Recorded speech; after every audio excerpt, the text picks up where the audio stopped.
Hello, you guys. How are you all? Thank you guys for being here. Can you hear me? I couldn't hear the intro.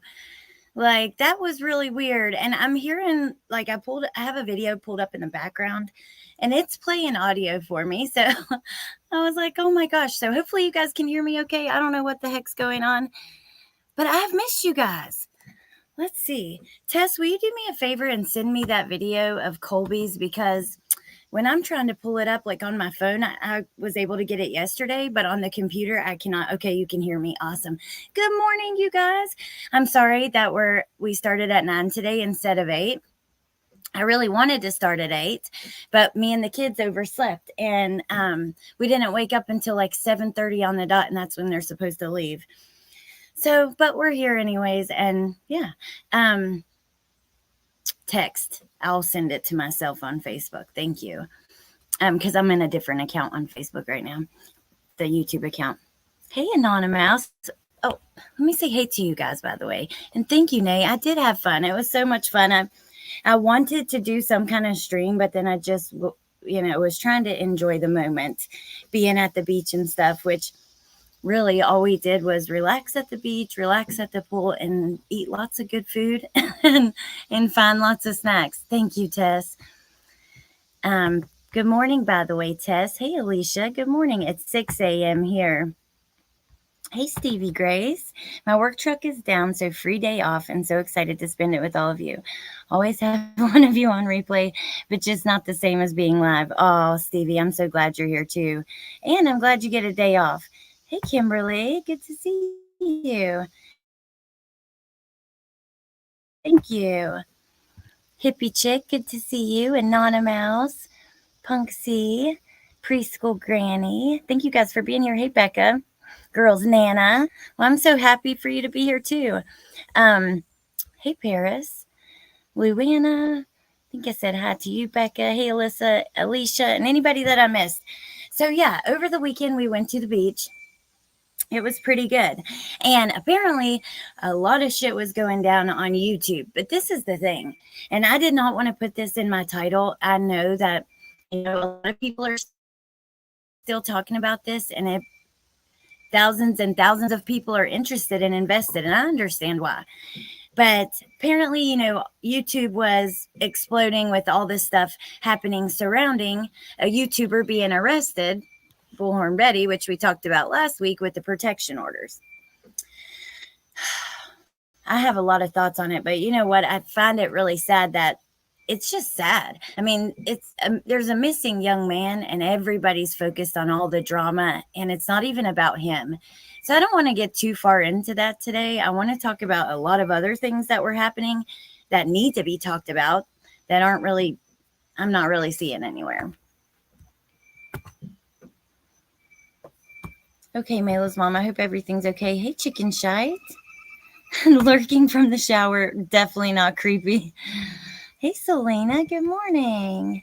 I love a morning live. My wife left morning for a medical conference, so I'm having coffee with you. Aw, I love that, Kimberly. I'm glad that you're with us. Hey, Kim. So anyways, it's been a whole shit show with that, and it's honestly really sad. And it is going to, look, I do believe that it will affect the way things are done in the future with creators and cases. It just depends on how far this goes. But this is the thing. When you don't want something to have attention, or you feel like something is bad, oftentimes and this is just anything, even with like giant YouTubers like the Mr. Beast, all that stuff, when you start talking about it and pointing it out, like all you're doing is bringing more and more focus. I think it needs to be pointed out, but it is a downside to it, right? Because I don't know. It just sucks. It is a shit show. Hey, Trulia. I'm so happy you're here. Well, this one is kind of thrown off a little bit because we're supposed to start at 8, but yeah. So anyway, hey, MK, I do have a bunch of stuff that I do want to talk to you guys about. A bunch of cases that I hadn't seen anywhere really. Well, I haven't seen anywhere at all. And then Lori Vallow's son started a podcast. That's the link that I had Tess send us because I want us to watch some of that. And then, yeah, just kind of hang out. Desiree, Alex Dolly Vision had a heart attack this morning. Okay, so I was just listening to a live and I had heard that be said, and I didn't know if it was true. So, if that's horrible. I hate to hear that. Man, he's young. That's just sad. No matter how you feel about somebody, I don't like to see that or hear that. Hey, Slink. Good to see you.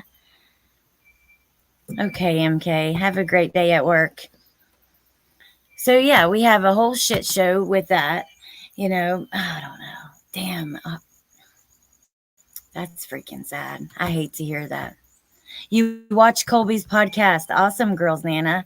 Well, I want us to listen to the first part of it where he talks about Tess, because I haven't, full disclosure, I haven't listened to it yet.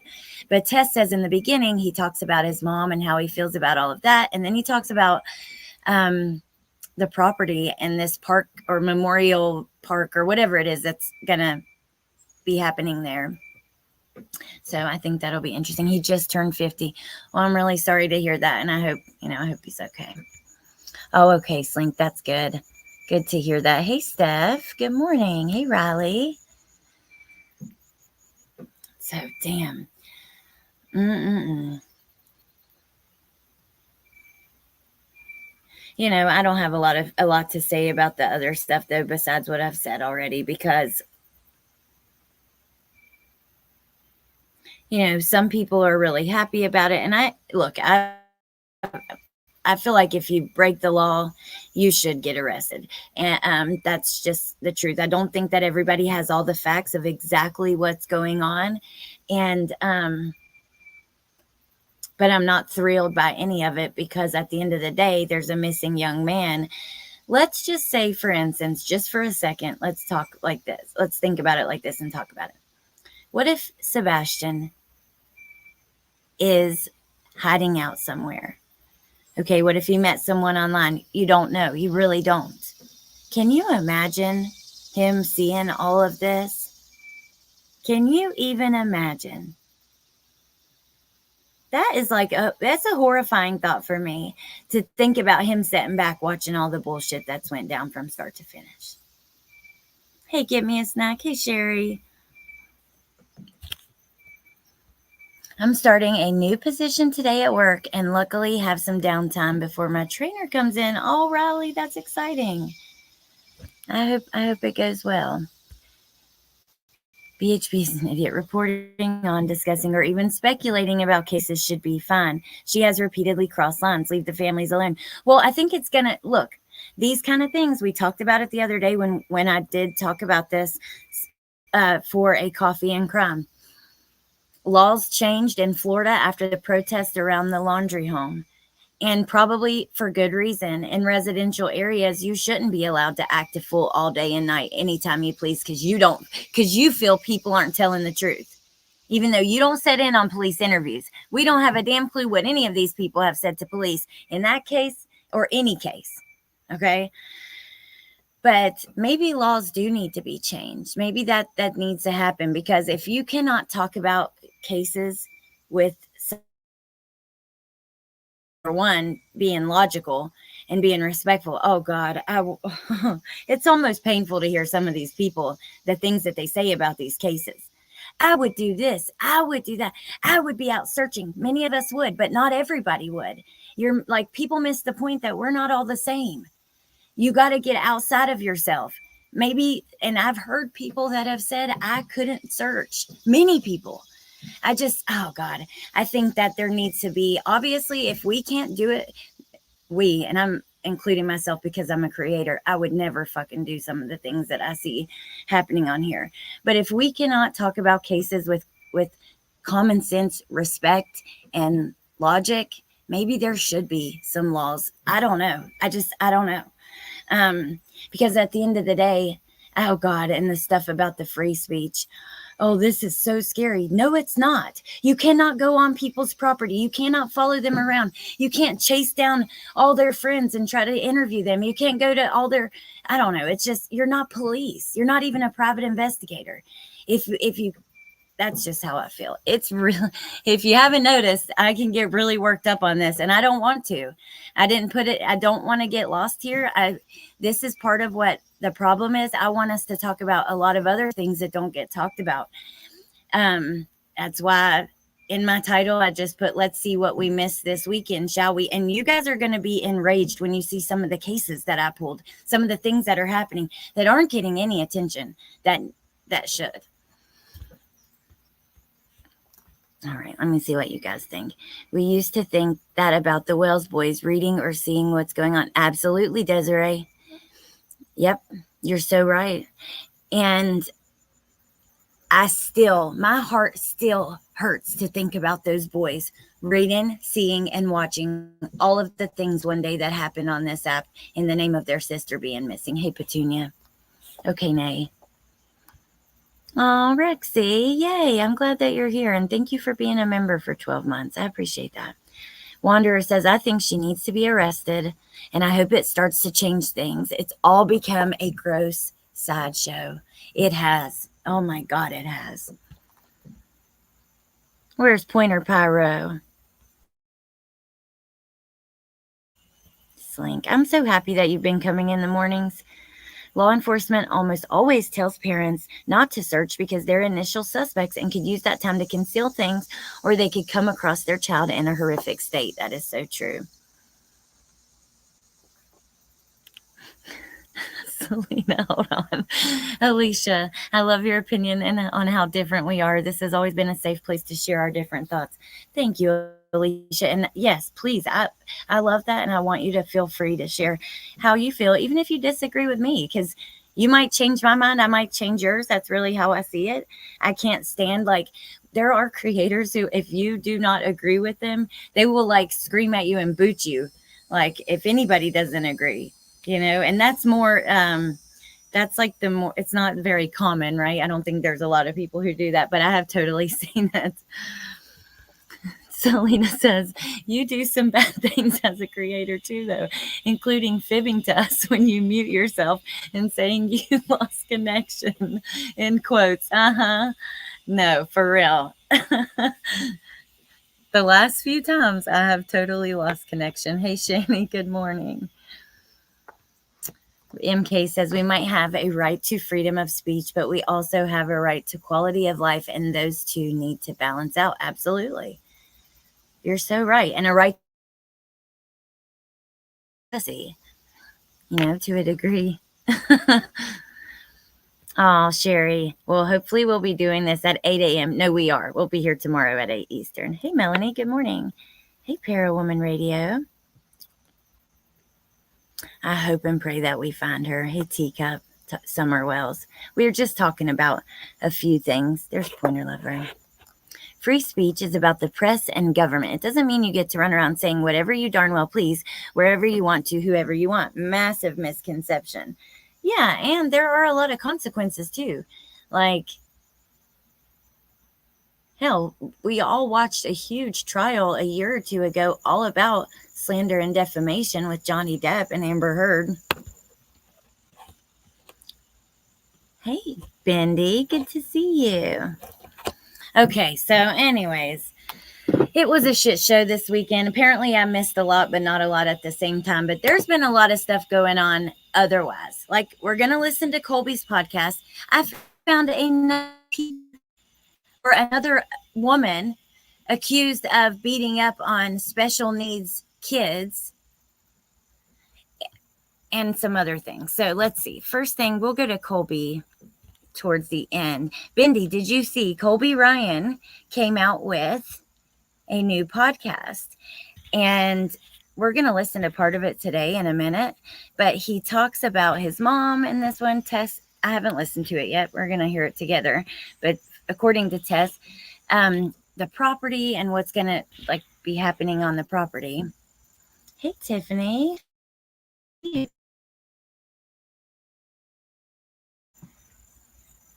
Okay.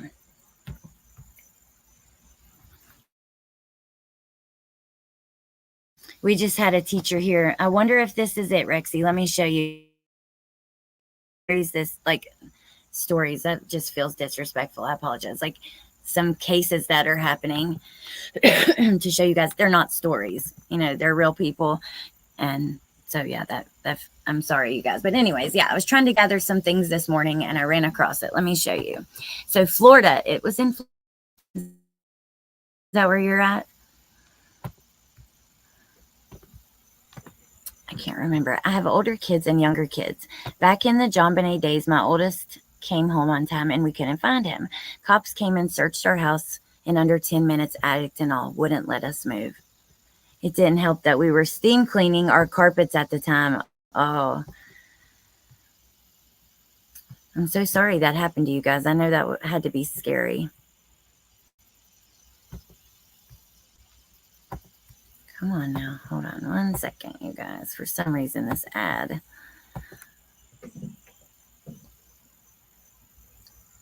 Florida. Hold on, you guys. Let's see if we can change something up with the internet.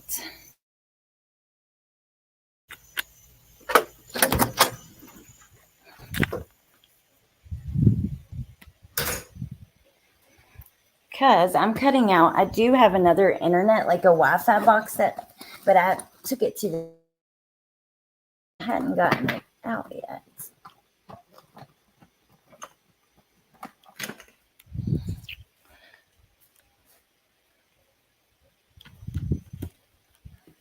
Okay. So let's go over here. Yeah, Florida, Brevard County. Florida teacher charged with pushing and kneeing a special needs student.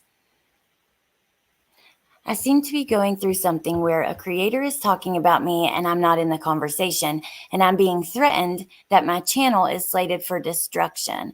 Well, Parawoman, I'm so sorry that's happening to you, but listen.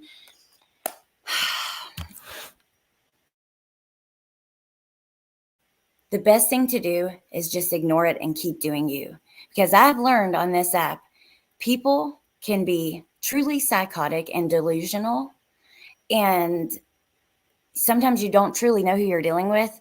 The best thing to do is try to just keep trucking and know that if what they're saying isn't true, you know it's not true. Now, I don't like the idea of people trying to take people's channels down. That's just not cool, but that will happen. Yep, that's her. Hey, True Crime Boozer. And I'm sorry to hear that. Hey, Mo and Co. He was in a different friend's house. I didn't think there were enough looking for him. Once we laid eyes on him, there were at least 20 cop radios that went off all around us. Oh, wow, Anonymous. It's jarring. I'm trying. I am. I know, Parawoman. It is. Mo says success is the best revenge. Well, I'm so sorry to hear that, because I know that's stressful. But, here's the thing. And we forget this, but sometimes like I want to talk about stuff, and my audience is mainly just true crime. Like many of my viewers, they don't even want to get into all the drama surrounding it, which I appreciate and respect that. I love that about them, because I don't think we should get lost there either, because these are the things that are important. And sometimes they're too boring or not juicy enough or whatever for the masses to care, which is so freaking sad. And it is the truth. But, your audience or many people probably aren't even seeing or hearing it. YouTube is a huge place. So sometimes like I'll want to talk about something, and then I'm like, maybe I shouldn't. If it's bad, maybe I shouldn't bring it to people's attention that probably haven't seen it yet,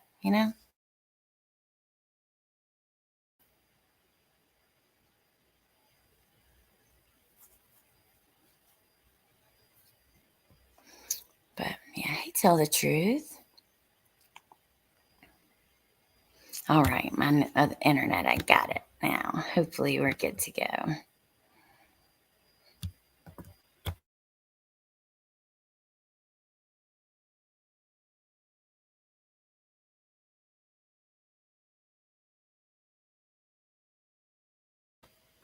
Okay, you guys, can you hear me now?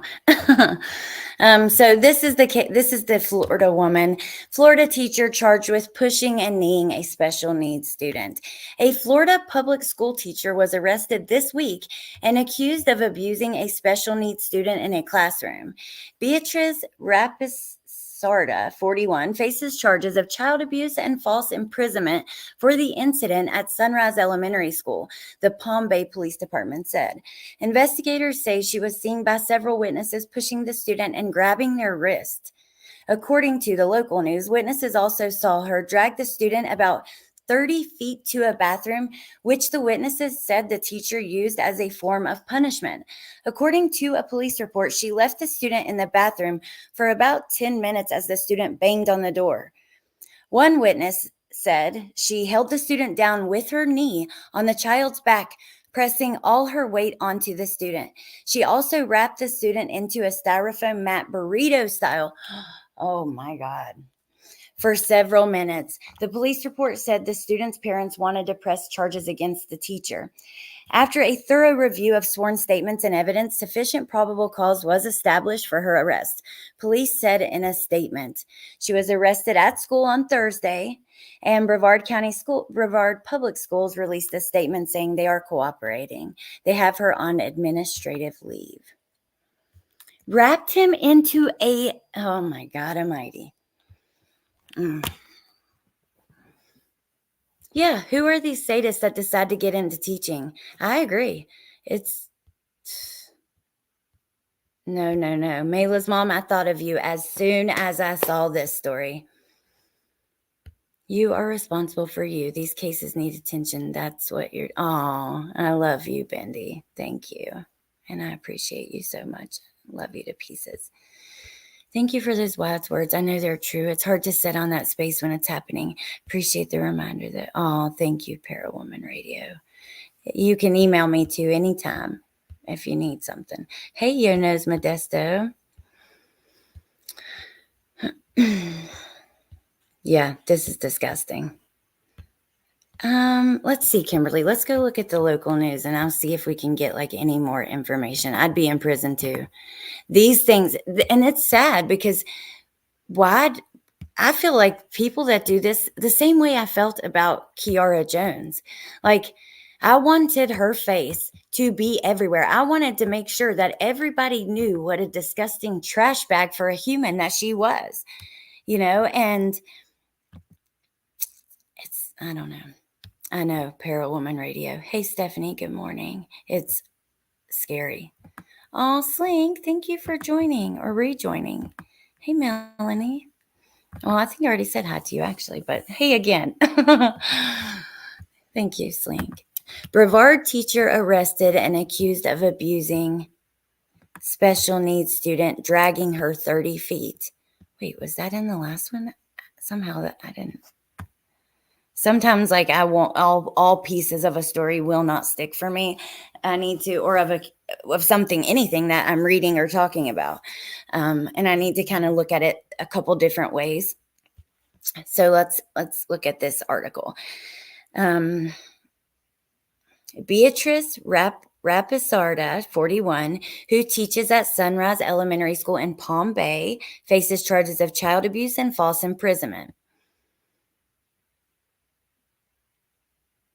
Police said several witnesses saw her push the student and restrain the child by grabbing her wrist. Okay. Rapisarda then dragged the student about 30 feet towards the bathroom, which the witnesses said she used as a form of punishment. A witness also told police that at one point she had her knee in the child's back and placed all her weight on the student. How old is the child? A witness also told police that at one point I already read that part. Look at her. Witnesses also saw her wrap the same student in the styrofoam mat burrito style for up to 7 minutes. That is complete torture. And just keep them like that for 7 minutes. The student's parents said they wanted to press charges against her, according to the police reports. Pretty much what we read in the other one. The police report did not say if the student suffered any injuries. The public schools released a statement saying they're aware of her arrest and she's been placed on leave. Safety and security is the number one priority. They sent the families a message on Friday morning. Can you imagine being one of those families, though, that you find out a teacher at your school is doing this? Like, oh my God. I would be furious just to be one of those families. Hey, Trinity, can we do that to her, pretty please? Yeah, why are these witnesses not stepping in? Witnesses. Who was watching this for 7 minutes? This school is very near to me. Is it on camera, maybe? Let me see. The Sunrise Elementary sent a message. Dear Sunrise families, we are aware of an incident which led to the arrest of a teacher at Sunrise Elementary. The teacher in question has been placed on administrative leave while law enforcement conducts their investigation. Our commitment to student safety remains unwavering. We will continue to take all necessary measures to protect our students. Let's see. Did not say if the student had any physical injuries. I didn't see if they were nonverbal. But they are special needs for certain. I'm going to play this little news clip just to see. School yesterday. A Brevard County teacher is accused of abusing a student in a special needs classroom. Palm Bay police were called out to Sunrise Elementary School yesterday morning. Now, according to the arrest report, the teacher pinned the little girl to the ground, then dragged her to a bathroom. News 6's Troy Campbell picks up the story in Palm Bay. In this Palm Bay police report, investigators allege a young special needs student at Sunrise Elementary was physically abused by her teacher, 41-year-old Beatriz Rapizarda.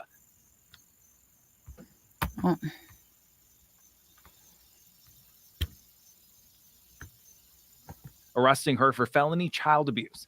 The report says officers were called to the school Thursday morning after a teacher's aide inside the special needs classroom sounded the alarm, calling Rapizarda's behavior towards the student shocking. Investigators say the young victim is described as, quote, low functioning and slightly verbal. Palm Bay police say when the student who was known to wander threw herself. There we go, you guys, from the police report, which there was a hyperlink in the last article about the police report. But I'm going to rewind it and just play that part again. Nanny cam, all classrooms. I agree, True Crime Boozer. Kids' safety is paramount. I'm with you. And Chicken Shack, thank you for being a member for 8 months. She said, cat hair all over my towel. She's lucky you're on right now. Thank you. Desiree, I thought about Kendrick too, and I've been meaning to do a video just on the third autopsy because I had found an article that put the court documents embedded in the article so we could kind of read through it and just go through that autopsy. I think so many people aren't really aware of that and the findings. In my opinion, it seems like when I hear people talk about Kendrick, they don't know about that. So maybe I'll get to that this week because, yeah, that's important to me. And I think that it should be talked about. Mayla's mom says, I don't care if this child was having a meltdown, hitting, kicking, pinching, spitting, choking, etc. This is uncalled for. I completely agree. Hey, Shar, if you cannot handle a meltdown from a child who has special needs, or any child, and for that matter, if you can't handle a meltdown, you shouldn't be working at a school. I agree, Teacup. I've talked about that way back when I first started my channel. There's a video where I went through like all this stuff I had found online. I would love to redo that with like regathering all the evidence, you know, the psychological trauma that this poor girl has endured. Well, it's just like that, you know, when we were talking about Kiara Jones, she was the one doing this to kids on the bus. When she would even just touch them nicely, they would flinch, you know, they would cry. You could tell that they were scared of her. I think this would make them scared to go to school at all. It's really sad. All right, let's hear that part again. Hey, Shar, thank you. Yes, I did have a nice time. I just mainly relaxed and ate a bunch of good food. We got this pizza, you guys. I swear it was like, it almost covered like the whole bed. It was huge. It barely fit in my car. Like, it was really fun. But yeah, thank you, Shar. Kiara has court today. Interesting. Hey, Titanium Bill. Good morning. I don't know if it's possible, but I would try to put a camera on my child somehow. But so many states are dual consent for recording. That's true. Now, they do have those little pin cameras and things like that. But Anonymous, the schools won't let us view our kids in the school through a camera because the other children have a right to privacy. Wow, that's a good point. They don't even tell you which kid is causing problems for yours. Oh, thank you. You don't know me. I appreciate that. Slink right by the beach too. Actually, maybe I did upload a little video of like the waves from the balcony of our room. And yeah, it's on my shorts, but it was so relaxing. I miss it already. And it's going to be super hot this week. Do you guys know how the weather's going to be where you're at? All right, let's hear this again from this police report. I'm going to actually rewind it just maybe to here. There we go. Thursday morning, after a teacher's aide inside the special needs classroom sounded the alarm, calling Rapisarda's behavior towards the student shocking. A teacher's aide inside of the classroom. Investigators say the young victim is described as, quote, low functioning and slightly verbal.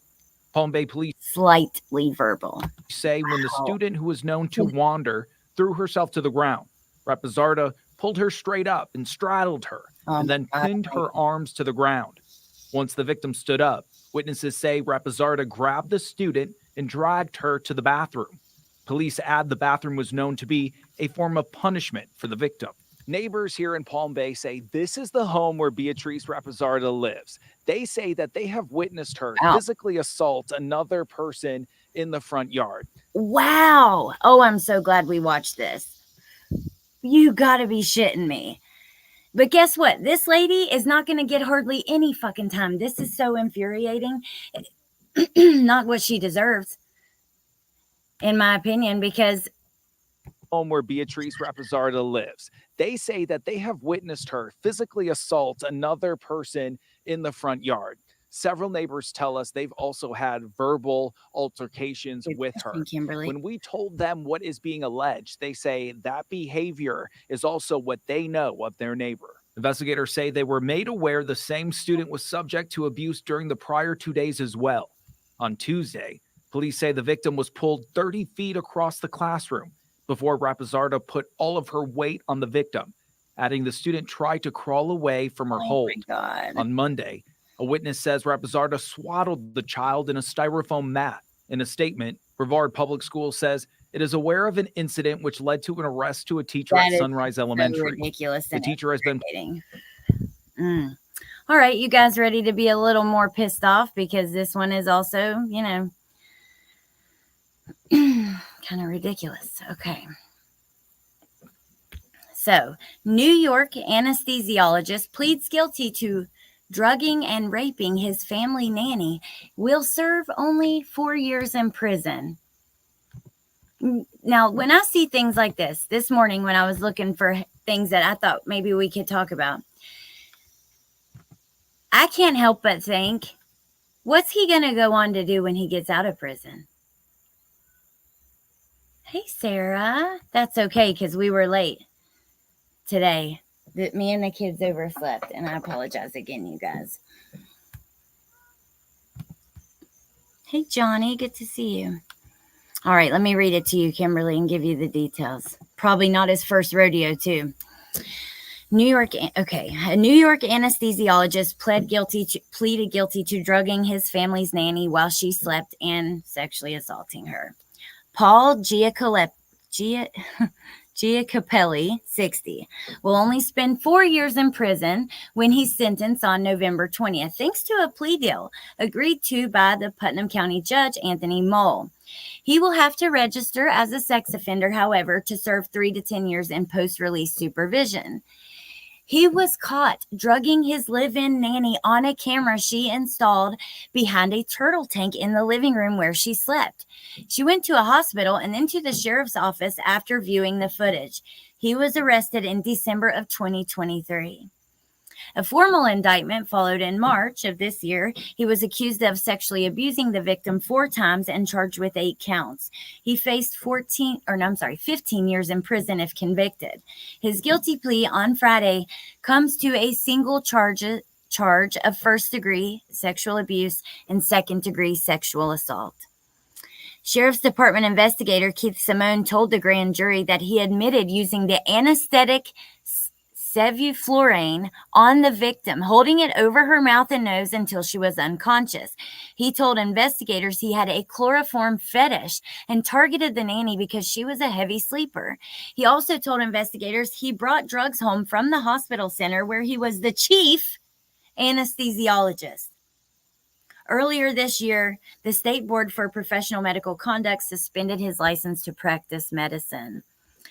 The victim is only 25 years old. She's filed a lawsuit against him, his wife, Northwell Health, the hospital, and another hospital, 2 hospitals. The suit alleges the hospital's negligence allowed him to walk out the door with the drugs he used on the victim.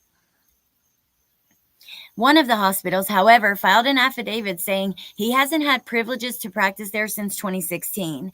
The healthcare agencies have filed for a dismissal, saying what the doctor did wasn't within the scope of his employment.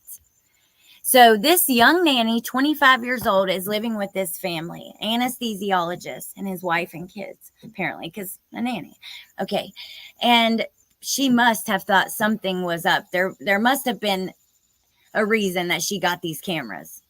Right? Waking up,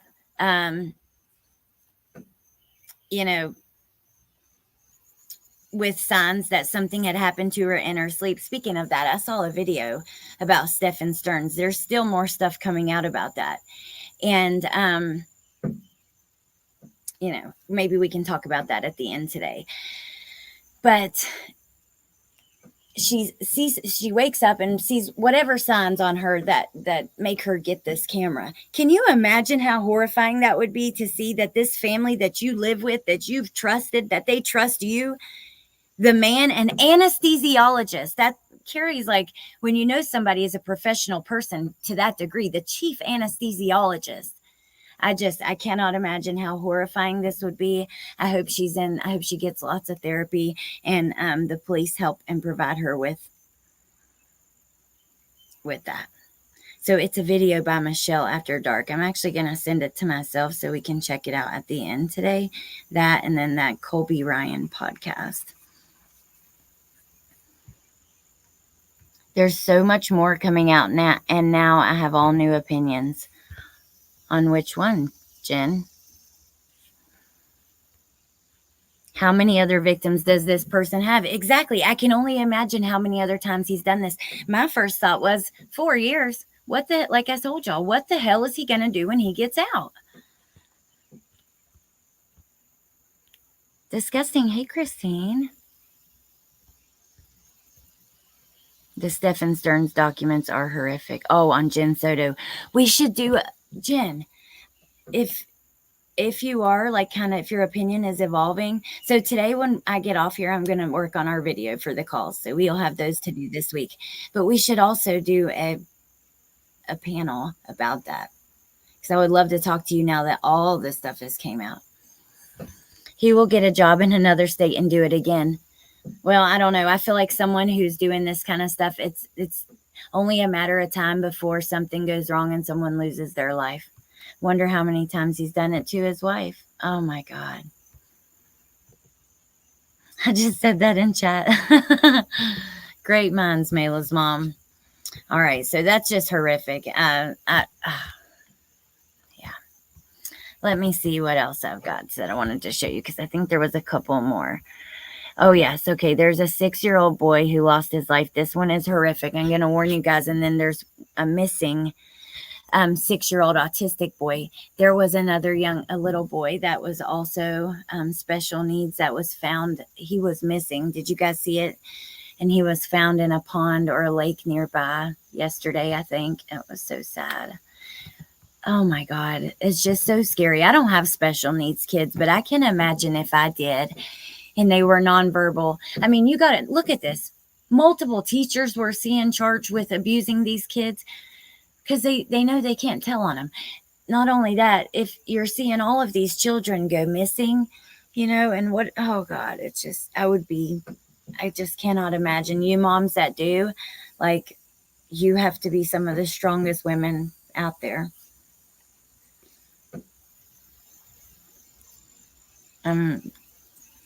Yeah, I know it's scary, and yeah, just know that I'm thinking about you guys. Hey, Amber. Oh, thank you, Amber.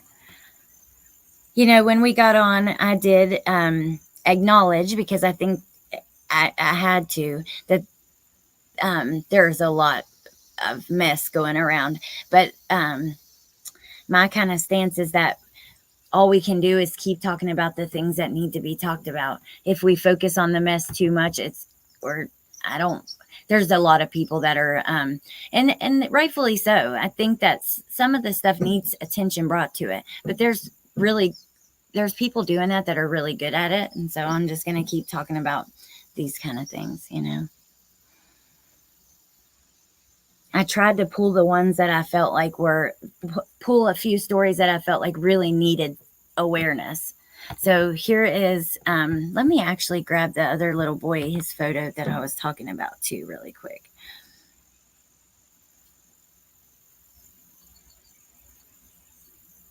Because I saw it. I can get to it pretty easily.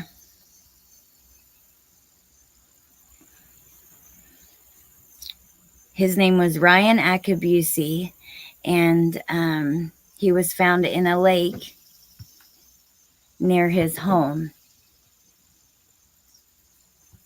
That is so sad. Let me just do a search, Ryan.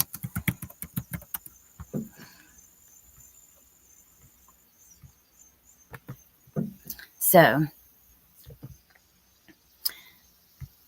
well, I'll show you that one right after we go through this, but this is important, I think, and people need to know about it as well.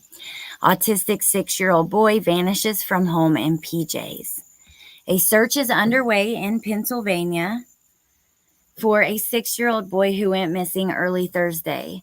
WGAL reported that Jonathan Pringle vanished from his home in Likens. He was wearing pajamas without shoes at the time of his disappearance. He is autistic and semi-verbal. He has an affinity for animals and swimming pools. He was reportedly last seen wearing blue and white striped pajamas. Anyone with information is asked to call Pennsylvania State Police. Let's hit the hyperlink, though, see if we can get a better picture of... Oh my gosh, he was found safe. Look, when I hit it, there's an update. That's freaking awesome. Thank God. But I still am glad that we're talking about this because of this other young man too. So he was found safe more than 8 hours after he went missing. Thank God. More than 100 searchers spent hours looking for him. Okay. So I'll just show you this one quickly because I have a couple more I want to talk to you about. Let me just pull up this video. A tragic discovery in the... It's game time. We're making a Twisted Tea drop. Twisted Tea fans love football. Search for a missing 8-year-old boy. Fort Bend County authorities say they found his body in a lake near the boy's home in the Lakemont neighborhood that's just south of the West Park Tollway. ABC 13's Rosie Wynn is there live this morning. And Rosie, you spoke to investigators in the last 30 minutes or so. What is the latest? Yeah, Charlie and Brandon, things are moving very fast out here. The scene is actually already clearing behind me. We saw deputies pulling down the crime scene tape earlier. So let me just recap all of the developments that have happened this morning. This is so sad. Thank God the 6-year-old little boy from Pennsylvania was found safe. Unfortunately, oftentimes there are endings like this. That's why I think it's important that we talk about this. And I love this comment. So, Mo says, I saw these doormats that alert when stepped on. That would help maybe. Absolutely. That's super cool. And, maybe there are other inventions to be made that can help in these kind of situations. Mayla's mom says, autistic kids are notorious for eloping and they are quick and quiet. And Mayla's mom does work, she would know because professionally she knows and personally. So, all right, let's morning. Let's take a look real quick at some of the video that we shot earlier this morning. So you may remember around 6:45 a.m. we reported earlier that we saw search crews going into the water after they spotted the boy's body in the lake at the park that we have been at all morning. We saw 2 members of EquiSearch go in, drape the boy's body, and then pull it back to shore. This is a recap of what happened. So when we spoke to the boy's mother yesterday, she told us that her son was on the autism spectrum and nonverbal. Get instant. oh my gosh, the freaking ads, dude.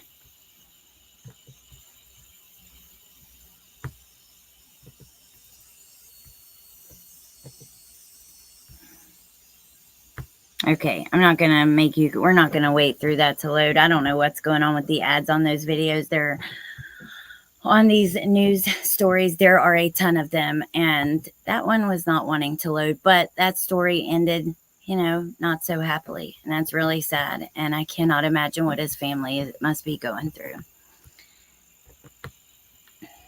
It's just alarming to me how often we're seeing just all kids go missing, to be honest.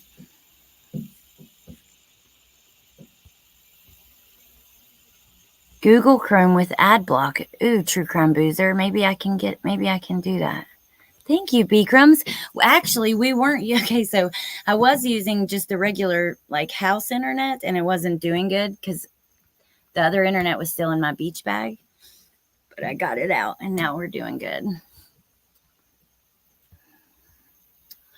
Please read my messages and mods. Okay, Art Taylor.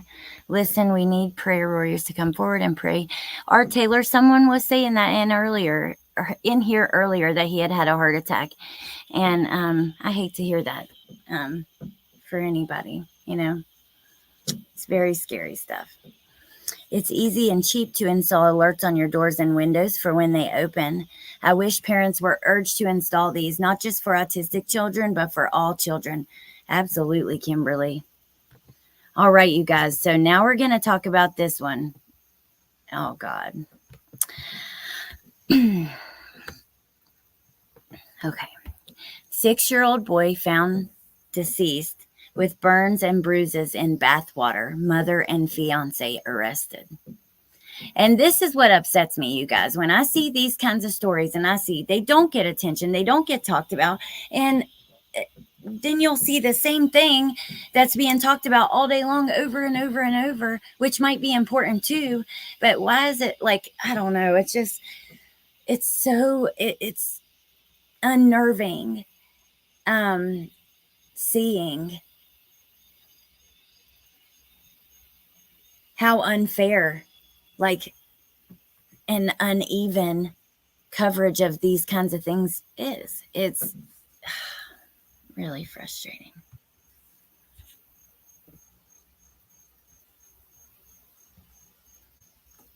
Okay. A Baltimore mother and her fiance are facing charges following the death of her 6-year-old son. According to charging documents obtained by ABC2 Baltimore, Brian Graham was found burned and bruised when his mother, Jalecia Offer, 34, discovered him unresponsive, floating in hot bathwater.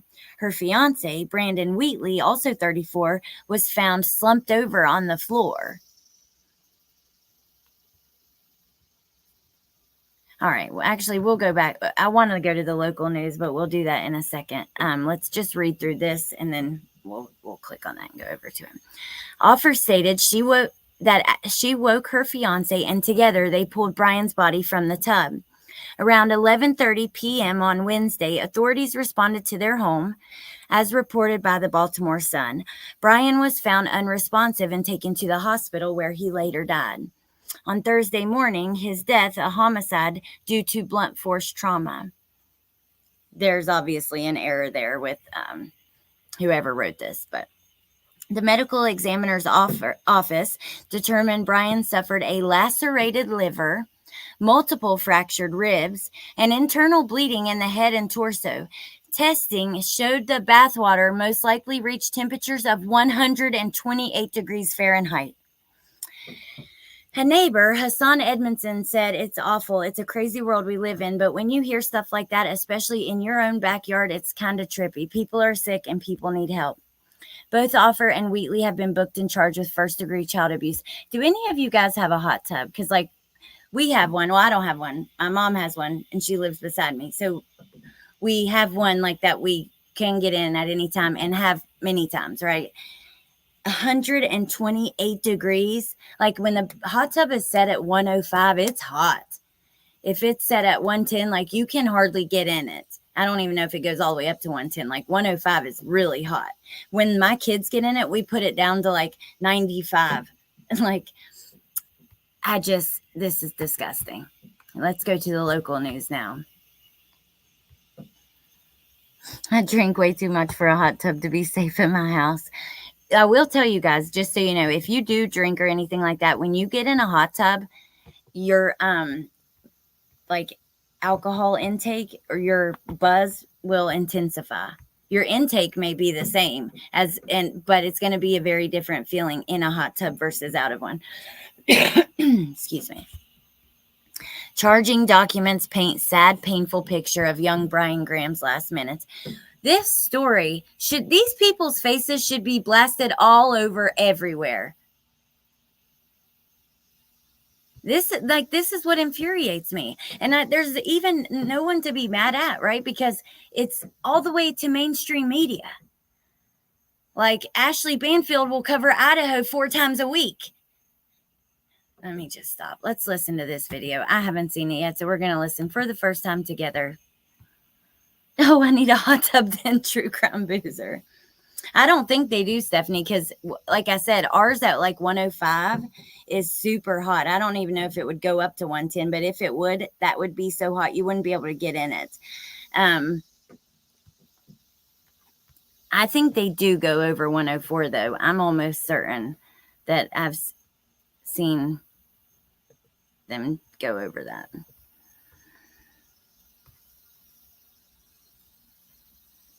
Come on now.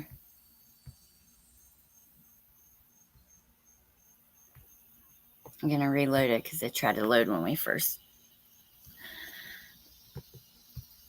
I feel like the one that my parents had when I was a kid definitely went to like over 105. But I don't know.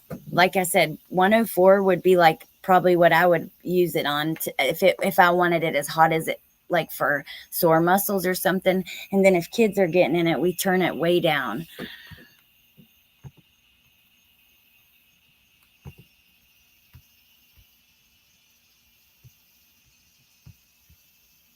Uh-oh. We got a problem.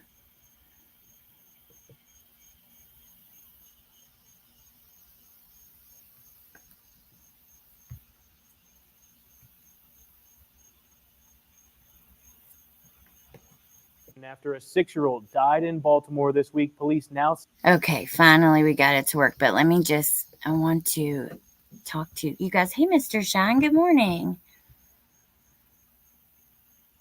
Hey, Wilby, good to see you. Oh, thank you, Christine. Thank you for having the fortitude and integrity to bring attention to these victims. It's incredibly important. I know they don't get the views as the other salacious cases. Thank you, Christine. Well, you know what?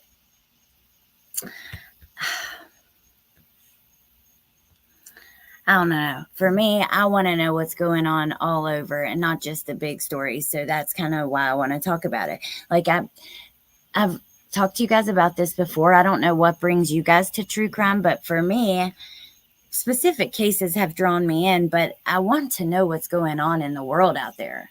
Like, and I don't want to just know like one thing here and there, the biggest stories. I need to know like truly what's going on. Especially when you have kids. And I don't know, once you find out what does go on, oh my God, then I don't know, like these stories. Let's watch this news video on this one and kind of see. I haven't seen it yet either, so we'll watch it together. We moved into our current house 6 years ago and our daughter was in 1st grade. We had the foresight to install a window sensor on her window then. Now in 7th, no regrets. Wow, that's freaking awesome, Sarah. especially like when they're teenagers too, because you know how teenagers are. Hey, Michelle. Will one of the mods do me a favor and drop the Mo's link? Hey, Cutie Pie. Hey, you guys coming in. Now I know my husband's lying to me the whole damn time, Stephanie. Mo does a lot of coverage on cases that, all kinds of cases too. A lot of them that are unknown. So maybe you guys would like her channel. And thank you guys for dropping it. Okay, let's listen to this. Welcome to WMAR2 News at 5. I'm Elizabeth Worthington. And I'm Jeff Morgan. After a 6-year-old died in Baltimore this week, police now say the boy's mother and her fiance are responsible for his death. Yeah, WMAR2 News today talked to police and neighbors in the area about what happened. Arrest papers paint a disturbing picture of what was allegedly going on inside one of these apartments on Green Spring Avenue in Baltimore. 6-year-old Brian Graham was rushed to the hospital late Wednesday after his mother found him unresponsive in the bathtub. After doctors saw the severity of the child's injuries, homicide detectives were called. A short time later, doctors did. A lacerated liver. I've seen that in other cases of child abuse. Victoria Rose. She was one, but I can't think of her last name. Pronounce the child deceased. Let me try to find it. According to charging documents, 34-year-old Jalesia Offer admitted to punching her son multiple times 2 days prior, punishment for taking money out of her purse. She told police her fiance, 34-year-old Brandon Wheatley, quote, continued the physical discipline. On Wednesday, Wheatley was giving Brian a bath when he fell asleep by the tub. He claims to have a medical condition that causes him to fall asleep while sitting down. Brian's mom found her son in the hot water, called 911. He has a medical condition that causes him to fall asleep while sitting down. Okay, so Stephanie, your husband is right. In most parts of the world, hot tubs and spas are regulated to obtain a max temperature of 104. But I still, I swear, I think the hot tub we had when I was a teenager did go over that. And it does, maybe it did, and maybe I'm wrong, but I swear I think it went at least to 105 or more. But I know that when they are turned to 104, it's so hot you can't hardly get in. And maybe, look, I don't have a great memory, so maybe I'm dreaming that, but I swear I think that it did. But in most places, hot tubs are regulated to not go above 104. 911 and started doing CPR. At the hospital, medical personnel alerted detectives of multiple signs of bruising to the victim's body, burn marks to the victim's body. Burn marks? He also had internal bleeding. Brian also had fractured ribs and a lacerated liver. The medical examiner ruled the death a homicide due to blunt force trauma. The mother and her fiance were both arrested and charged with first-degree abuse, resulting in the death of a child. Good. What the hell was actually going on here? That's what I want to know. Wheatley told police he, quote, play fights with Brian and that he bruises easily. This is just an extremely tragic and sad bruises easily. When neighbors heard and saw a commotion after 11 on Wednesday night. I just seen ambulances and it was people trying to run into the building. Just from the window, fire trucks zooming past. They didn't think much of it. But I was just as confused because I was like, there's nothing. I don't see nothing really going on visibly. There's a lot of elderly around here. Somebody might have fallen, something like that. They were shocked to learn the reason behind all the activity. That's crazy. Can you imagine hearing something so evil is going on right around you? Anyone that's going to hurt a child like that, if you're taking your frustration and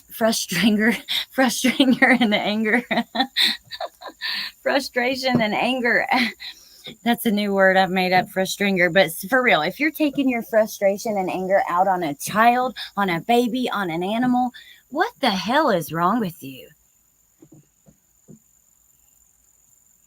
Hey, Jamie. Actually, Jamie, I might message you later. I meant to message you this weekend. I wanted to talk to you about some stuff, but it was my birthday, and I was half with it and half thinking about being at the beach and, all that stuff. But I'm going to get in touch with you later. Frustranger. But really, though, if you are taking out your frustration and anger on a child, that any age, but a 6-year-old, that's just right after they're toddlers. They're little and they're sweet and gentle. And If they're mean, then it's because you've taught them to be that way. Like, I just cannot. New word unlocked. 21 now? Yes, Link. No, I turned 35. Thank you, Jamie. Thank you, Melanie. Why hasn't this poor baby got more coverage, Kelly? I'm telling you, it's, I don't know. It's frustrating because it happens a lot. Something is. You're right, B Crumbs. Yeah, that's so sad. Oh, it's awful. You know, it's a crazy world we live in, and we hear stuff like that, especially in your own backyard. Yeah. It's kind of trippy. Yeah, it's just people are sick, and people need help. Police also found Brian's 8-year-old brother had bruising on his face and was unable to move his left arm. Injuries, he say, happened from boxing with his stepfather. He was taken into custody by CPS. Baltimore police say it's difficult to know. Wait a minute. Let me hear that again because I was on another screen trying to. Trippy. Yeah. It's just people are sick, and yes, they people are. need help. Police also found Brian's 8-year-old brother had bruising on his face and was unable to move his left arm. Injuries, he say, happened from boxing with his stepfather. He was taken into custody by CPS. Baltimore police say it's difficult to know when abuse is going on inside the home unless suspicious behavior or injuries are reported by others. If you see a little child that has bruising and you may not want to confront the adult, it's okay to dial 911 and just have an officer come out and investigate.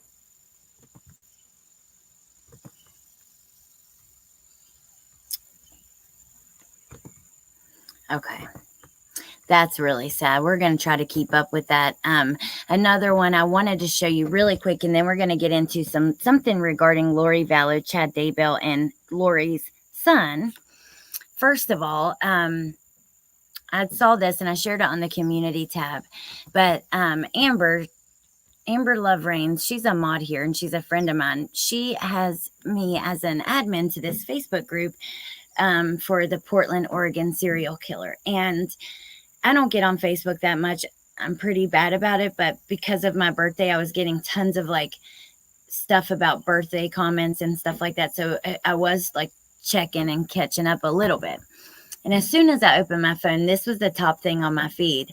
And so I wanted to make sure to share this because this is the family of Ashley Real and they are asking for it to be shared. So I shared just the photo on my community tab, and I'm going to read to you what her family member said. And then they say, hello, this is Maciel Real, sister of Ashley Real, who is one of the victims in 5 of 2023 in Portland, Oregon. Recently made this poster that you guys could share. We have not had any updates within her case, and nobody has been charged with her murder. Now, I'm pretty sure that the police said that Jesse was being looked at for this, but let's see what it says here. Ashley Real's remains were found May 7th. 2023, 2 months after her disappearance. We lost all contact with her March 27th of 2023. She was not the type of person to go far from home without contact, especially into the woods. She was murdered and placed there. If you have any information in relation to her disappearance or about her in general, please contact her sister. Now, remember, all of YouTube was enraged that Seth Rogers had done that tip line. And I told you guys at the time, family, I've seen this a million times. We have. That's just a simple facts. Is it wrong? Is it right? I don't know. I'm sure it could be messy. But when there are no answers coming in, families will open tip lines. They will put out their phone numbers. They will say, contact me, please. And here is more of that. Oh, okay, Jamie, have a good day. And thank you for coming by. Hey, Neat Noodle. Absolutely, Selena. If you suspect any kind of abuse, call your local child abuse hotline. They'll assess. Better safe than sorry. Oh, awesome, cutie pie. So, okay. Jesse Calhoun was recently charged in early June for 3 other related murders. He had ties with Ashley Real as of November 2022, and she filed a domestic violence complaint against him. If you know anything about him, please contact her sister once again. And like I said, no matter how you feel, Is it right? Is it wrong? Whatever. It happens. I would do it. I can tell you this. If I had a family member who was missing and had been a while, there were no answers coming in, I would probably say, contact me. There are people out there who don't want to speak to police. I know. I lived in that world for a long time. I'm telling you right now, there are people out there, drug addicts who might have warrants because whatever, because of a drug warrant or driving unsuspended or this or that. They're not like evil, awful people. They're abusing their own bodies with drugs and getting in trouble for it, or maybe like driving or whatever, right? Or not paying taxes, things like that. There are people who have warrants who won't go to police with information. They simply won't. Guess why? Because they don't want to go to jail. So, there are other reasons too. I'm just saying there are a lot of people out there who will not speak to police. And sometimes family members feel like, hey, I'm going to give them a way to call something in. And hopefully those family members do forward all that information that they get to police, but it happens. It's not the only time. It's not going to be the last time. And I'm sorry, but a bunch of people sitting at their house watching YouTube that are mad over it. I just, think if it was your family member.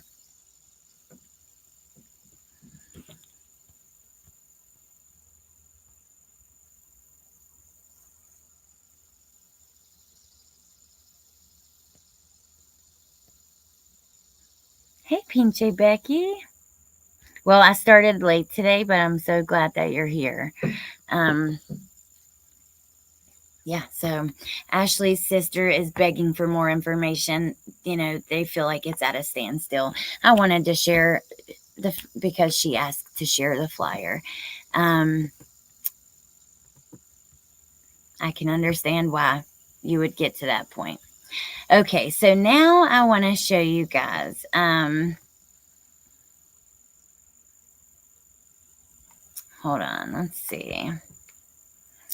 This is Colby Ryan's new podcast. Now, I want to share the video with you too. Copy link.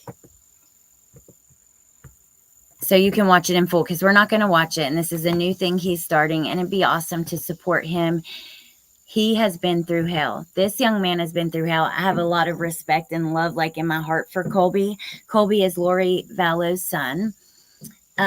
We know that he lost his sister, his little brother. His mom's in prison. Charles was like a dad to him.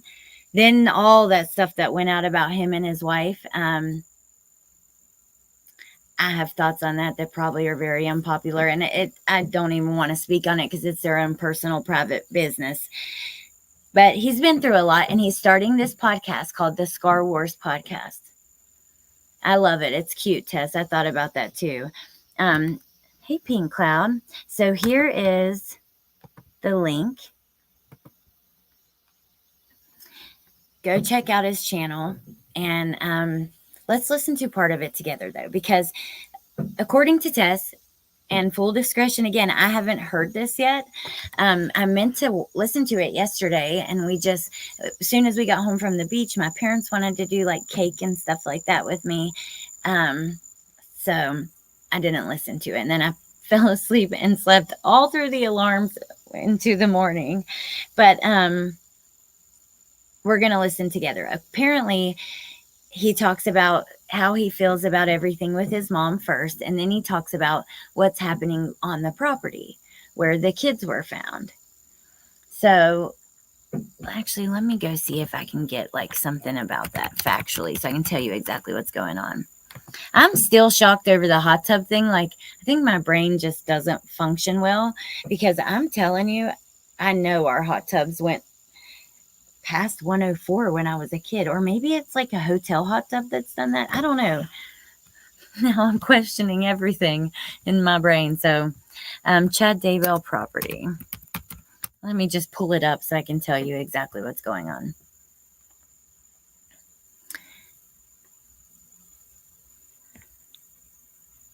August 1st, realtor did an ad. I think we read this actually from realtor.com. They did an ad, they did an article. Murderer Chad Daybell's Idaho home finds a buyer after less than a week despite the listing's ominous warning.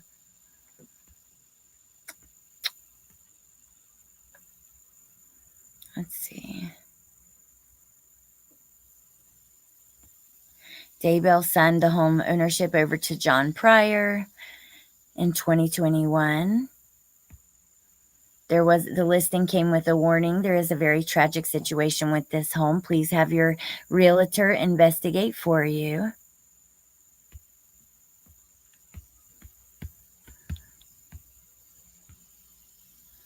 Oh my gosh, let's see. I know they're doing some kind of like memorial thing. It's not in this article. Let me see if I can find it. Here it is. Okay, Chad Daybell's home to be turned into a space for healing. Now, apparently, and again, I haven't listened, so according to what I've heard, Colby has interesting thoughts on this, and I don't know if he's a huge fan of it, but we're going to listen together in a second. So, Chad Daybell's home to be turned into a space for healing.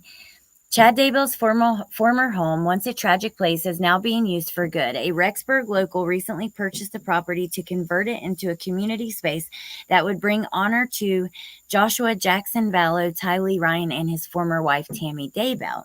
According to local news in Boise, the new property owner is working closely with the victims' families to plan the space's use. The home where Tylee Ryan and JJ Vallow were found dead was given to Daybell's former attorney to cover the cost of his legal fees. So it's going to be turned into a community space that would bring honor, and the property owner is working with the families to do this. Okay, so I think that we can just skip like a minute because he talks about his mic or something at first. I'm excited. The reason I'm so excited, give me a second, got some phone stuff going on here. The reason I'm so excited is because we have a new side. Keep clapping. We have a new setup. So the podcast, or I'm sorry, the channel that. Oh, thank you, J.E. When we, a couple months ago, were doing videos, we were using my phone. And that was pretty much all we had. So now I'm talking to you on camera. There's a camera here. I now have a new computer.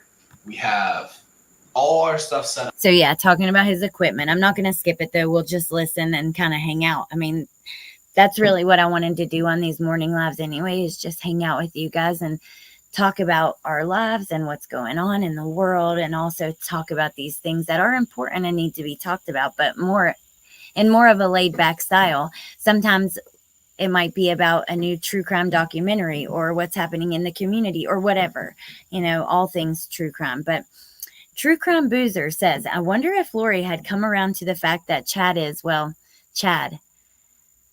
I don't think so. I do not think so. Kathy. Thank you, Kathy. That makes me feel a little better. It does. Michelle says, no way in hell would I live on that property. Good morning, Sunday. What was Chad's sentence? He was sentenced to death. Go to like 5 minutes. Okay, Tess. Awesome. Perfect. Thank you. Because I didn't want to skip and miss something.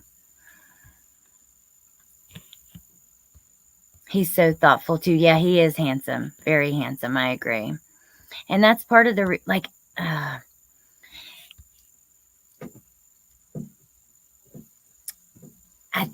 don't know.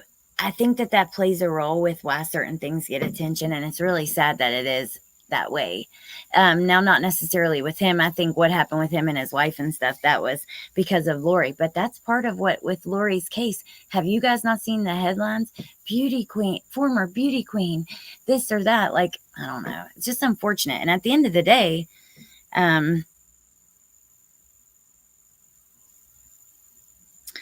some people might think one thing is beautiful that other people don't. I mean, this is not the point of this, but just the thought that comes to my mind. He is a handsome young man, though.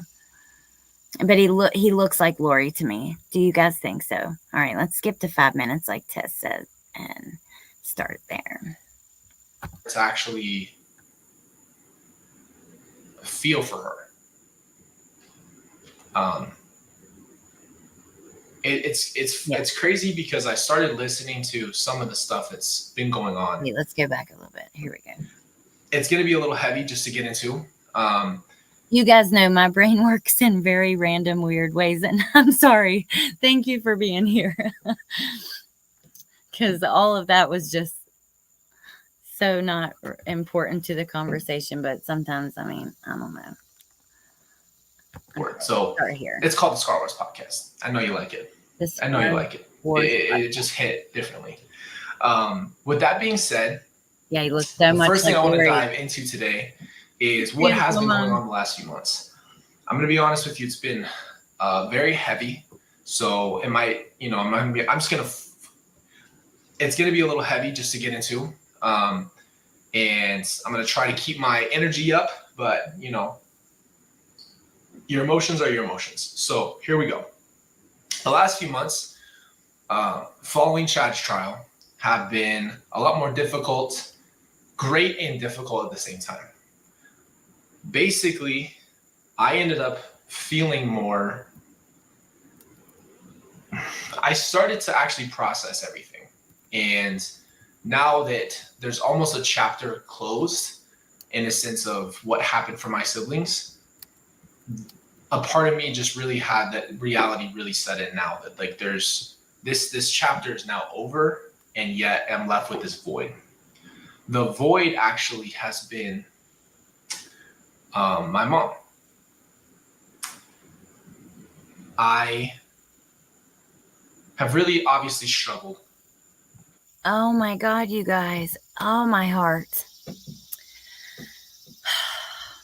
How freaking sad, you guys. It's just so sad. Kathy says, I think it's because society sees beautiful people as having it all. So when they commit serious crimes, that flips it all upside down. Well, it's also when the person is the victim. Sometimes if the victim is really beautiful by society standards, and we have to remember that. For one, everyone's standards are different, but there is this societal norm for what beauty looks like, and I just don't think that's true. I think that all types of women are beautiful, whether you're light skin, medium skin, dark skinned, whether you have a little teeny tiny nose or a big nose, whether you have little lips or big lips, whether you have curly hair or straight hair or whatever. Like, I truly do believe that there is beauty in all of it. But you're right, Kathy. And it's like I said, with the victims too. Okay.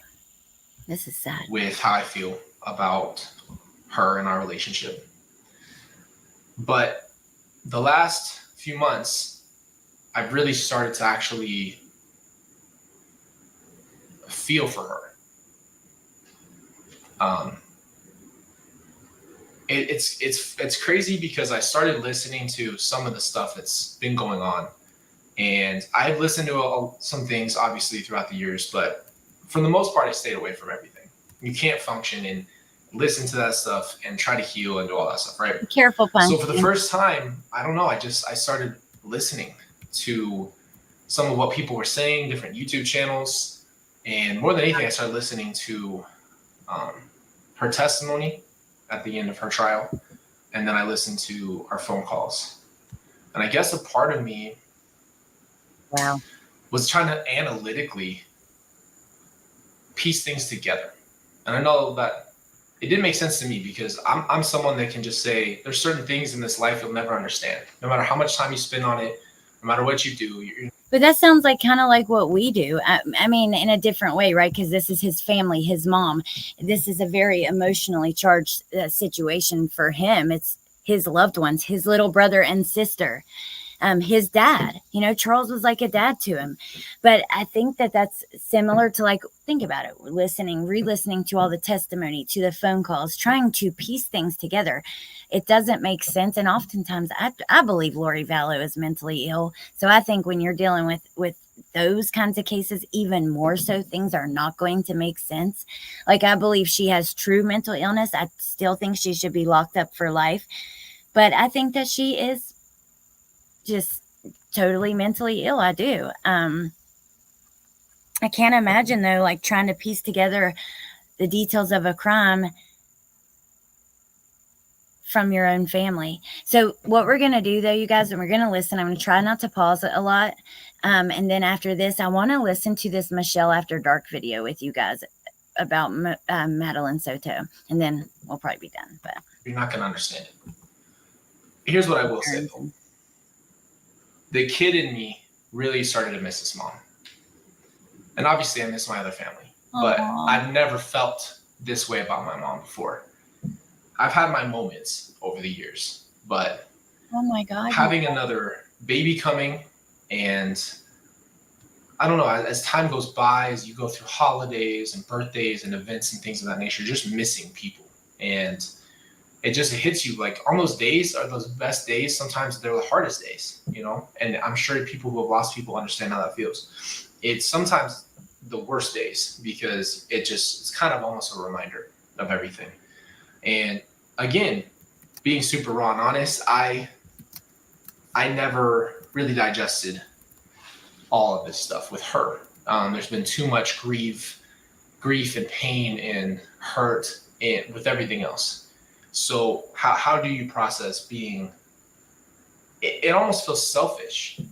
It feels selfish to think about what I lost with my mom. And, you know, part of me just finally got to that point. Oh yeah, true crime boozer, I bet.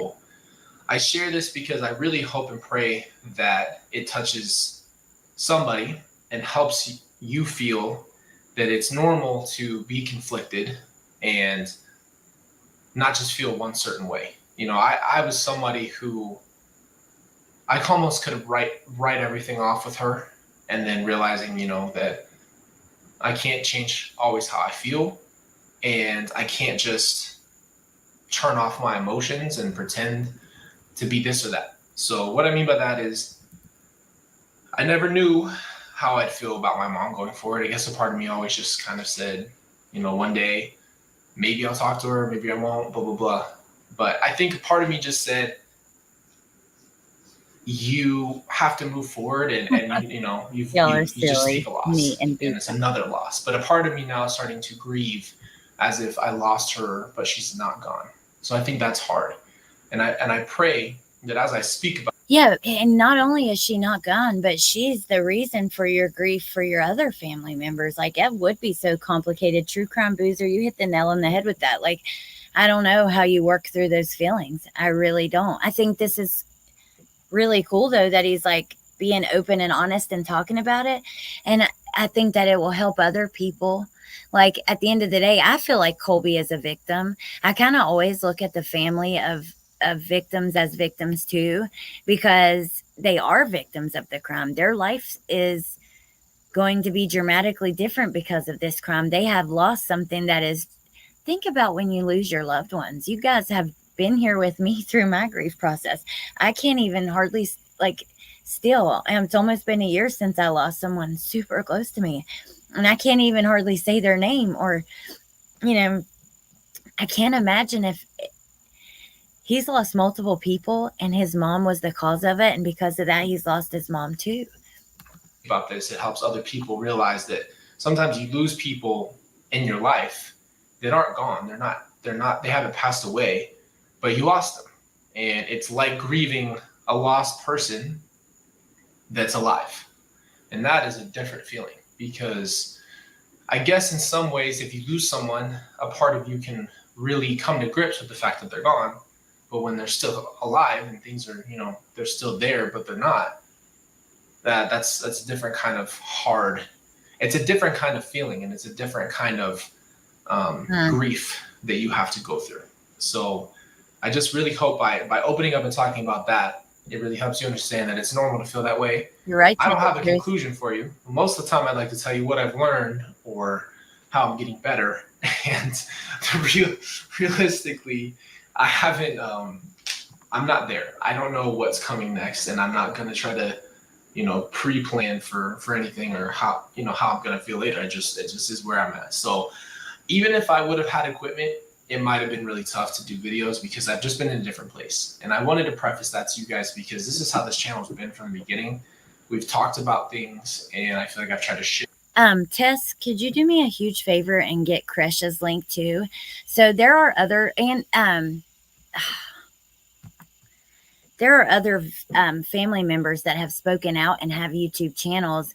Kresha, who is Kay's daughter, who would be Charles Vallow's niece. She has a YouTube channel called Difficult Research. Thank you, Tess.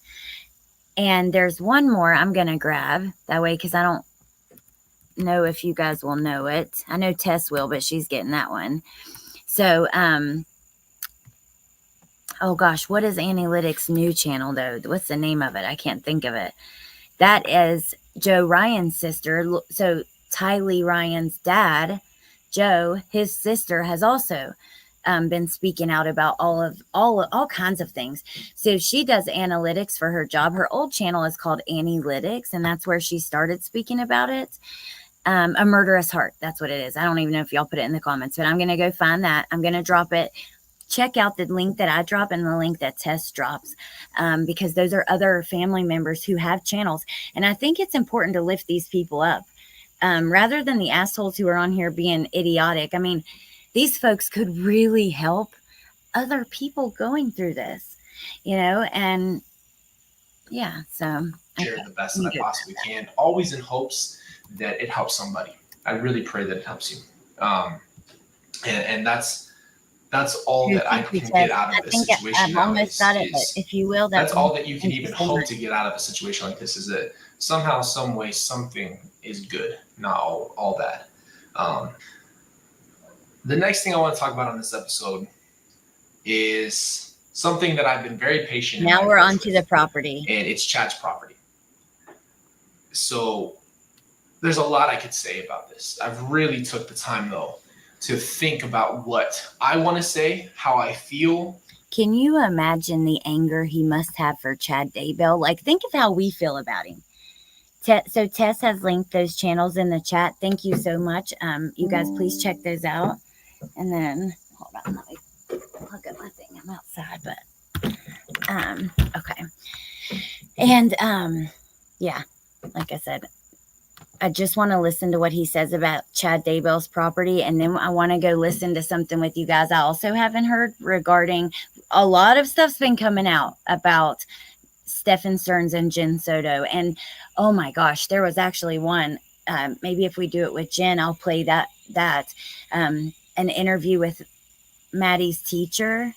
That was really interesting. I did listen to that over the weekend, but I want to listen to something regarding that case as well with you guys, and then I'm going to let you go. But I do want to hear what he has to say about the property. So, all right, let's hear. I want you to know I did wait to make the video and talk. I waited to talk about this until after I spoke with the new owners, because I felt like they deserve, no matter what media says, they deserved an opportunity to share their piece without just listening to other people. And I think that's the best way you can handle the situation, is try to get from the source, if you can ever do that. I'll give you a disclaimer. I'm not going to mention them. I'm not going to talk about the owners. And I really just want to open up how I feel about this. I'm going to take my personal feelings as the only thing that I'm representing right now. It's just how I feel. I've seen what people are saying. I've heard what people are saying. Okay. And there's a lot of mixed emotions. So here's what I'll say. I'm so sorry. The number one thing I saw was the city of Rexburg versus the family. And in a sense of, this is a Rexburg's issue versus this is a family's issue. That's a tight argument. I can see both sides. I think you guys need to understand the gravity of that property. I've been to Chad's property. We went up there a day or two after they found the kids. And I remember Kay and Larry. You know what's weird about it is, when we went there, I'm going to try not to get emotional here. When we went there, it's so sad. There was on the side of the house, there was a fence made. I'm sure you guys know this, especially people who live there. There was a fence made. There's a fence there, and people had put They turned it endless into a amount of things on memorial. this fence. And I remember I've never talked about this, so give me a second I'm gonna slowly walk through this with you. But I remember driving down the road and the feeling of almost like for you guys. I could see the night that it happened for both of my siblings. I don't know how to explain this. It's like a part of me. It was like a scary movie, like flashes of a scary movie. Oh my God. That you've never even seen. It's just in your mind. And we pull up, and I get out of the car, and I see this fence. And this fence is covered in love and peace. I mean, it was like it was the only light in this darkness. And I'm going through. I couldn't even process where I was. I could see somewhat of I could see the property of what happened. And I remember sitting there, taking a seat on the ground and just seeing all of this stuff. And it's like, here's this beautiful wall that's like with so much love. And then right behind that is this scene of hell. Yeah, and he's so right. Like, I'm going to try to pull up this article because I remember when Kay and Larry went to the scene, and Larry was like, I had to come here. Like, I needed to come where they were at.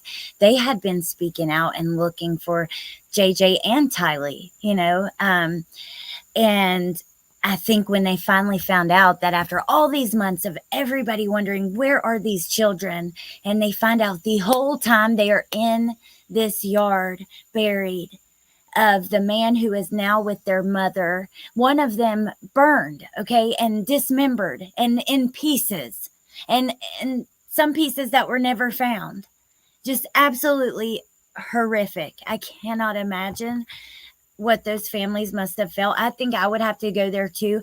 But when you go there and you see that, I mean, like where they burned stuff, you could still see all of this stuff. Like, plus, not to mention where police had to dig and everything. There's going to be evidence of that in day 1 or 2, right after they've been found.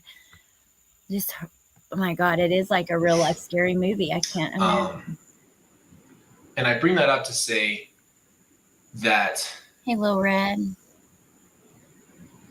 That Chad's property, personally to me, will always represent kind of a piece of hell. And I say that because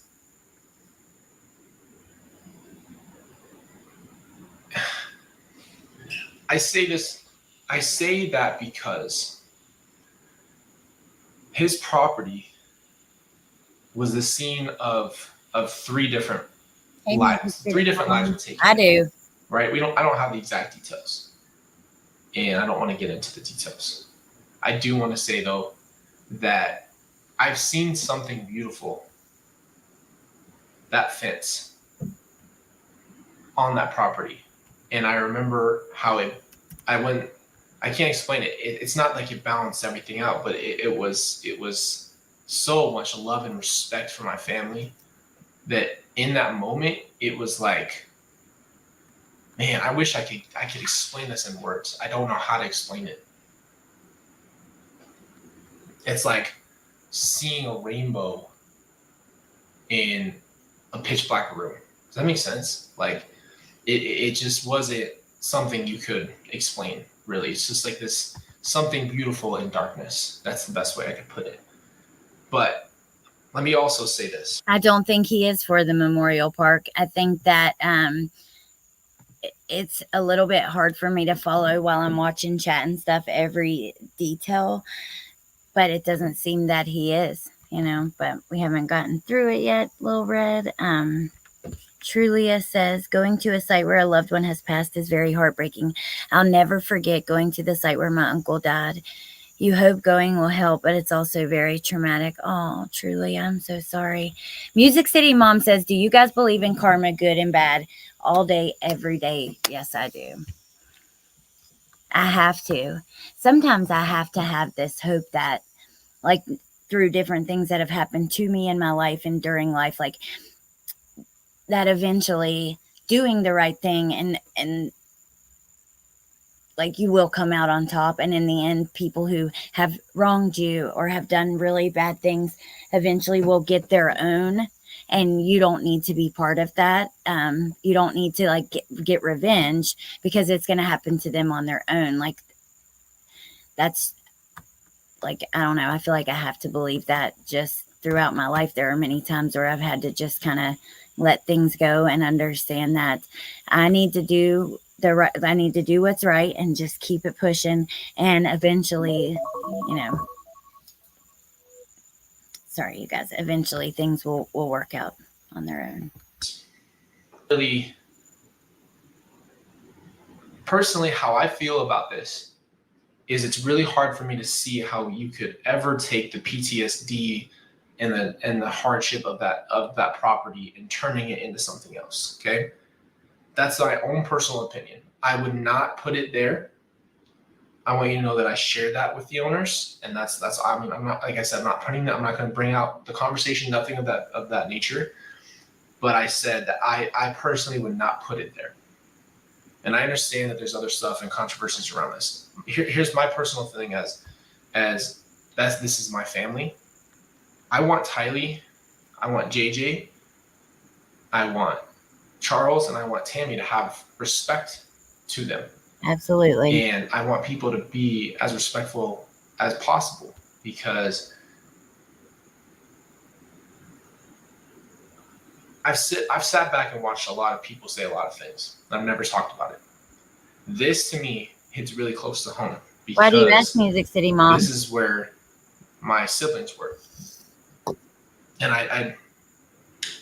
I don't feel as if trying to change that property to turn it into something beautiful. I don't, it's like you're putting lipstick on a pig. And I say that with all due respect, but also this is how I feel. It's not, it's hard for me to imagine beauty there. Now also let me say this. I'm not closed-minded so much to the point where I say that there's no way anyone could ever do anything there. If I don't want anything bad for these owners, right? It's not like I have bad. He shared this with the owners, and I mean, wow, that says a lot. But and imagine, I mean, I think they're trying to do if something. Somehow, some way they can have something beautiful there, I'm not opposed to that. What I am, though, is I'm opposed to the idea of creating a circus. I don't like that. And my brother, my sister, and Tammy deserve better than that. And I love that he adds, you know what? I'm sorry. I just got to say, including Tammy, I love that. How did this great human come from Lori? I've heard people have gone there with the spirit box, etc. It's not a sideshow. Yeah, my thoughts on that have really changed. At first, when I first came to YouTube True Crime, I enjoyed that. And I think there's a way to do it respectfully. I do, or more respectfully. But now I've really seen it from the other side of, like, the victim's family and stuff. And I have different thoughts on that kind of stuff.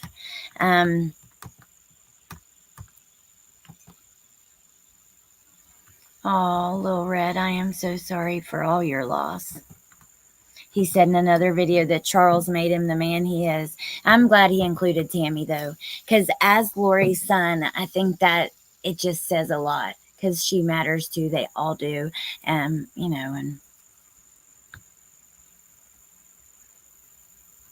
I realize children can suffer in silence, but how do neighbors not hear them screaming at their kids and they act surprised? Kim, good question, babe. All right, we're going to listen for about another minute, and then we're going to switch gears. I don't want to play his whole video anyways. I want you guys, please go check out his channel, subscribe, leave him some love in the comments. I think I still have the link right here. Let me see. Yeah. And I wish him all the best. I wish him all the best for his podcast too. I think it could be really great for other victims of in these awful crimes. Even when we talk about the mess that happened over the weekend, you know, whether you like it or not, at this point, all of those parents are, if somebody hurt Sebastian and it wasn't them, which police have said they've all cooperated, that's just the facts. Let's just say it was somebody else. They would all be victims. Let's say that he ran away. You know, it could not even, there's a chance that it's not even a crime. We talked about the little boy who passed away, who was autistic and was missing this weekend and was found in the lake. Could be something like that. He could be out there somewhere. But at the end of the day, if there was a crime, they could be victims too. I think that we have to always keep those people in mind in all of these instances, right? But all right, let's play this for a second. And I've got our other I have to tell you video that pulled up. because I've been seeing this go on. Again, I wanted to talk about this immediately, but I'm glad I didn't because I was, very upset, and I was reading what people were saying and hearing what people were saying, and I'm glad I didn't react to it immediately. But ultimately, how I feel is this. I would never personally put something there on Chad's property. I would put it in the park. I would do something different and still plan and want to do something different. Again, I am not going to sit here and say that I want anybody to fail in their endeavors, especially if they have good intentions. That's sweet. And if something somehow was beautiful about it, I would not be opposed to that. I just wanted to be loving and respectful to my family. Wow. What an awesome young man, dude. What an awesome young man. And speaking up for his family, for Tammy, but also not shaming the people who want to do something there. I really appreciate his stance. Now, before we get to Madeline Soto, Jen Soto, Stephen Stearns, which is probably going to be an underlying theme of many of our talks this week. Let's just flip through these pictures quickly. I want to show you guys this. So I didn't see one that shows the fence, but there's old Chad. This is what they see when they get there, right? Some of these things are gone, the tarps, but this was what was on that property. This is where those babies, those kids were found. Chad Daybell, who's now been sentenced to death, little JJ. And Tylee. Here is Larry when he went to the scene, but this is before the fence had been completely turned into what it was with all the flowers and stuff like that. Damn, I can't talk. I'm sorry, you guys. Tylee and JJ. There's old Chad getting arrested when human remains were found on his property. Again, his property, where they were found. Lori, Chad, JJ and Tylee and Alex Cox. And yeah, Grandpa cries as he visits the spot where 2 kids were found. That's a tough video to watch. I'm going to drop the link in the chat. If you guys want to check that out, you can check it out. And now we're going to switch gears for a second. Thank you, Tess, for telling me about it and yeah, letting us know that it exists. Larry is the one that really pulls at my heart. I know, Nay. Like, I'm tempted to click that video, but I want to get into this other stuff. I remember him going there right after they were found. Dead-Eye Danny, Chad and Lori, freaks. Yes, they are. Those poor babies deserve so much better. Yeah, I agree. And Charles and Tammy, too. I mean, God. That last video of Charles talking to police, telling them, like, you know, everything he told him, even that his wife, like, didn't want the kids. I just, no, I don't want to sob like a lunatic this morning. Okay, Nay. Whenever Larry sings, it just makes me cry. When he leaves the court, what about when he leaves the courtroom and he's like, we will, oh my God. That man, all of them. I just have, like, I can feel the love for that family and for all these people. And yeah, they just seem like great people. But if his mother was not mentally ill, she would be so proud of him. He is an exceptional young man. I agree, Alicia. Larry could have had a heart attack from the stress of seeing that sight. Okay, so like I told you guys, there have been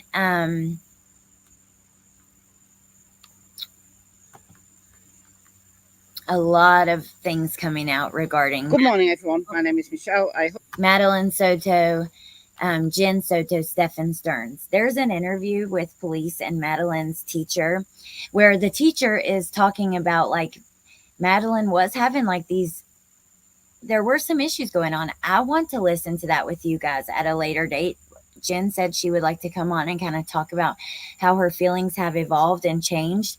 And I would love to do that. But this I saw. And so this is Michelle Walks. I think it's, she also has a channel, Michelle After Dark. Let me just put the channel in here. You guys check it out.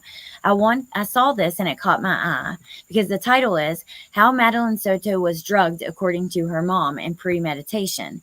Now it looks like when I looked at it, is like that she pulls some police reports right here. So we're going to skip ahead to that. I want to see what this is about.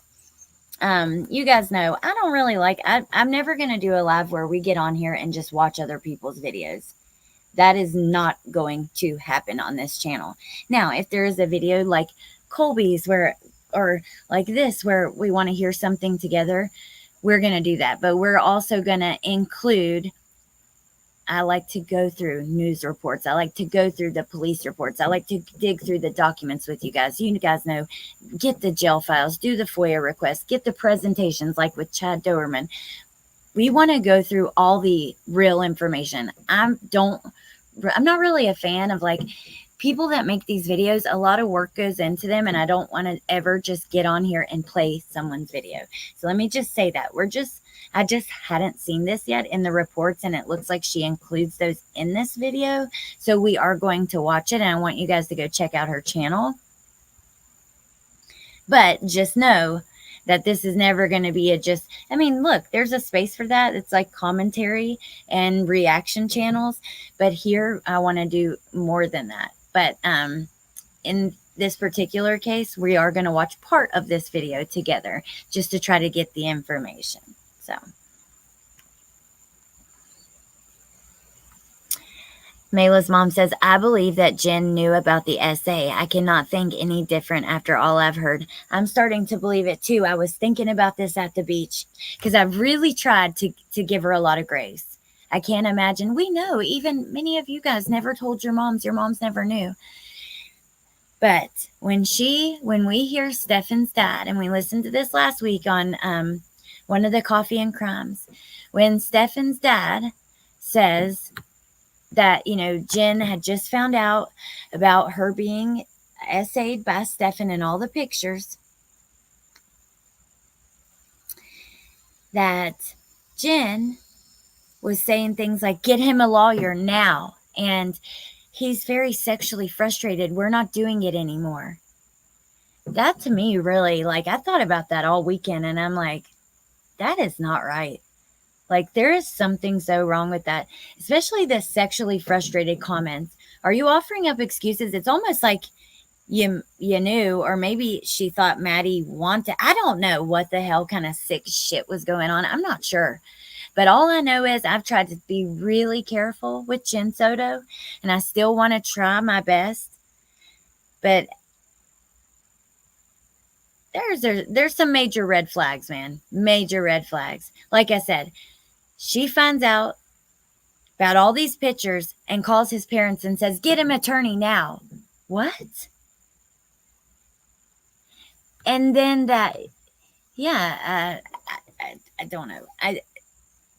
Him being, he's really sexually frustrated. You know, we're not having sex. I'm on new medication and this and that. What? No, I don't know. I don't like that. That really pissed me off with his mother saying that. Yeah. I hate that I have heard this type of logic before. Hey, Melissa Jade. Hey, Anaphylaxis. My grace for Jen Soto has left the building, like gone. That was so disgusting. Who tells that to your boyfriend's dad? It's like she was giving excuses. Yep. Desiree says, it's going to take bombshell information to convince me she didn't know. It is sick. Oh, you guys are sweet. I want to go back for a second. Yours is too. Thank you, Tess, and thank you, Nay. Oh, I love you. And I appreciate you so much. Michelle says, lock her up now. You know, it looks like they're not going to be pressing charges. I don't know if she broke the law, you know, but I don't know. I just don't know what to think. I just really don't like what we're starting to hear. Yeah, my man has needs, and yeah, Teacup, it's, I love you back, Tess. And by the way, I wanted to say this. I made a post, but so many of you guys signed this birthday card Tess was passing around, and that was so freaking sweet, and I appreciate you, Tess, for doing that, and I appreciate you guys. It was, oh my God, it meant so much to me, so thank you so much for that. I've been here, silly. Well, Melissa, I didn't know, but I'm glad that you're here. Hey, are you going to be live today? I know that you've been off for a few days, and yeah, I hope that you are. I know that I'm missing seeing you go live. I know that other people are too. And if you are, what is it going to be? All right, so let's listen to this now. Look at her beautiful big eyes. Poor girl, she was failed in so many ways. I agree. Oh my gosh, these pictures of her so little. I love those pictures. Okay, it wasn't long after this that this little baby had to start suffering what Stefan was doing from what he was doing to her, you know, and that's really sad. Madeline Soto took a number of different medications. All right, so again, I'm going to share this link. I'm going to rewind it because I don't want to miss what she started with here.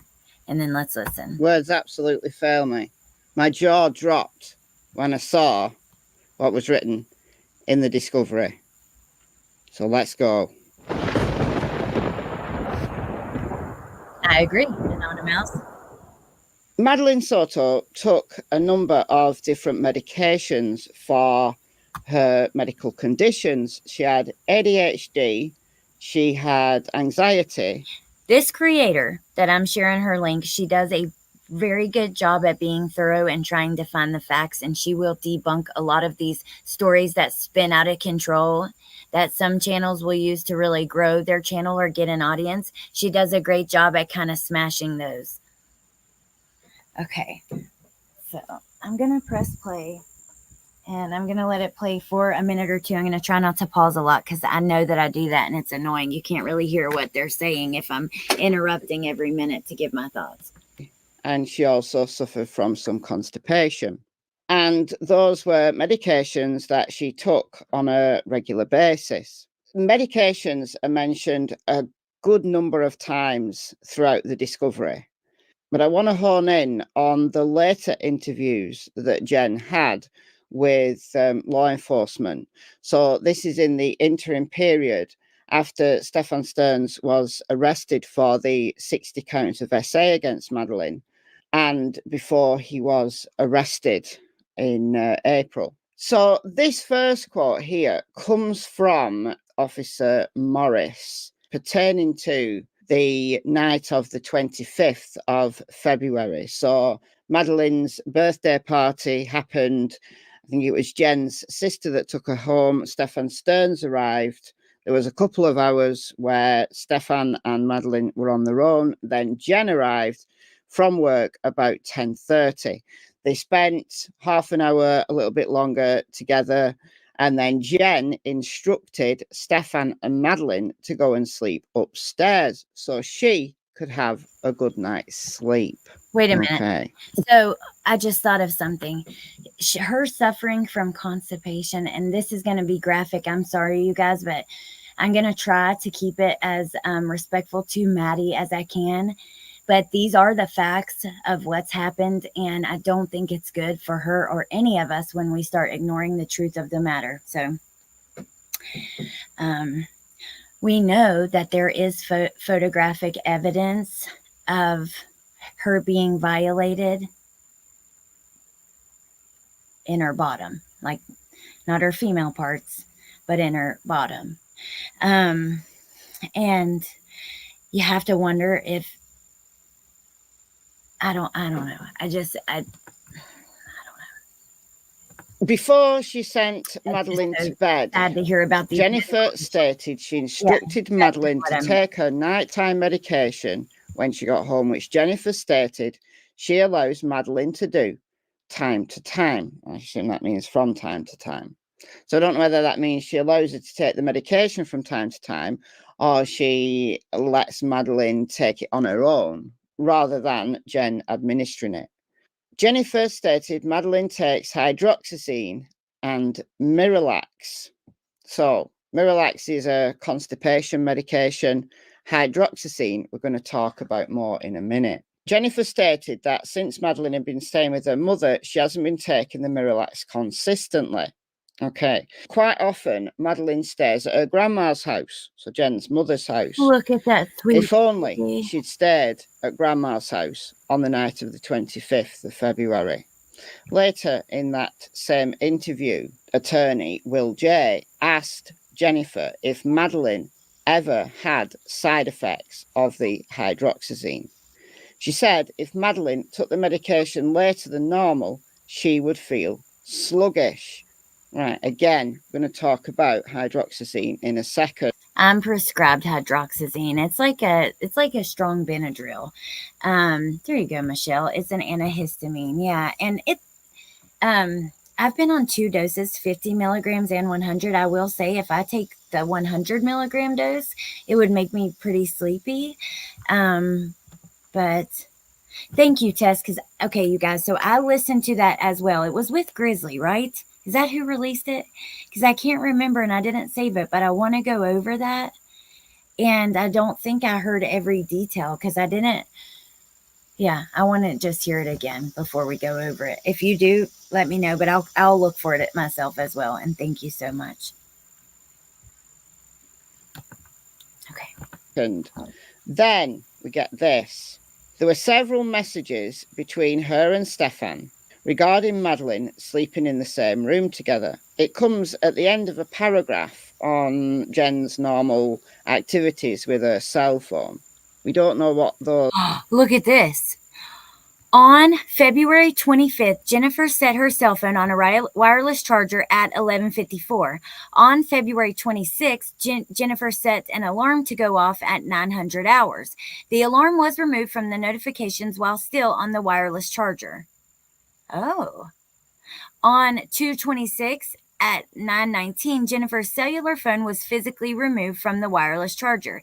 This is consistent with her daily activities, removing the alarm notifications or snoozing the alarm. There were several other messages between her and Stefan regarding Madeline sleeping in the same room together. There was also text messages between Stefan and Jennifer claiming Stefan gave Madeline an extra dose of her medication when it was not necessary. What the fuck? Like, what the hell? Excuse my language. I try not to, like, drop the F-bombs on you guys. But what? All right. Those text messages actually entailed. We don't have those text messages. There was also a text message between Stefan and Jennifer claiming Stefan gave Madeline an extra dose of her medication when it was not necessary. So we don't know the context of this. But why was Stefan giving Madeline extra doses of her medication? Was this pertaining to the night of the 25th into the 26th, the night Madeline was murdered? Or is this something he did previously? And if he did it once, presumably he's done it more than once. Yeah, no doubt. No doubt about it, especially when we find out of all the pictures that he had on his phone of this baby, and many of them where she was asleep. Oh, his mother, Sunday. You ain't wrong. She is something else. No, only speculate because we don't know the context. If you make excuses for what he's done, I'm sorry. You are just you're pretty much just as bad as him, in my opinion, because it's people like that that help these monsters get away with this shit.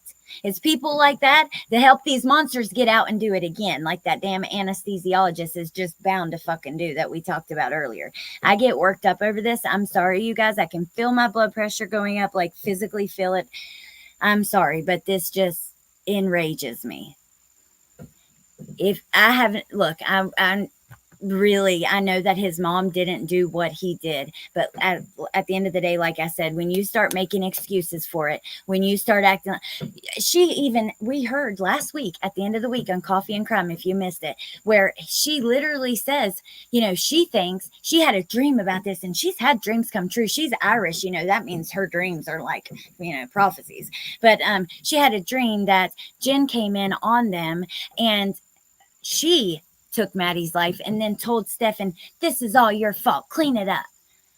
No, I'm sorry. If you, like we just saw in that police report, they are literally going through when her phone was set on the charger, exactly what time. They are going to have all of their movements mapped out, similar to what we saw in Letitia's trial. All right, let's let it play. Text message between Stefan and Jennifer claiming Stefan gave Madeline an extra dose of her medication when it was not necessary. So we don't know the context of this, but why was Stefan giving Madeline extra doses of her medication? Was this pertaining to the night of the 25th into the 26th, the night Madeline was murdered, or is this something he did previously? And if he did it once, presumably he's done it more than once. We can only speculate because we don't know the context. But this is pertaining to the hydroxyzine. So let's talk a little bit about hydroxyzine. So it's an antihistamine. It's used for allergies primarily. It's used in adults and children, and it is a safe medication when taken in the doses that your doctor instructs to relieve itching caused by because allegedly. I don't want to play your whole video. I have taken hydroxyzine. It's like a souped up Benadryl. Now, Lil Red says, hold up. There are people who see things before they happen. I agree with you. And I do believe that. But in this case, it's not the time or the place. Like your son has done something horrific. You don't need to make excuses for it or try to blame other people. I don't really know how you continue to have a relationship with your child when they've done something so awful. But at the end of the day, I don't like the way she responded. And I don't believe that. I believe that if that was the case, let's say Jen walked in on Maddie and Stefan, there would be evidence of it. I think that these officers, them outlining, phone goes on charger at this time, alarm set for this time, alarm goes off without being taken off charger at this time, phone goes off the charger at this time. They're trying to map out all their movements, and I have faith that they'll do a good job at that. I hope they do. So, but I do agree that some people do, and they might be correct about what's going to happen, but this, I don't know. Okay, let's listen. Giving Madeline extra doses. Was it to ensure that she stayed asleep? Because it seems that Stefan wanted Madeline to be asleep. This is incredibly concerning. Again, this is a paragraph from the Discovery during the investigation of Stefan's phone.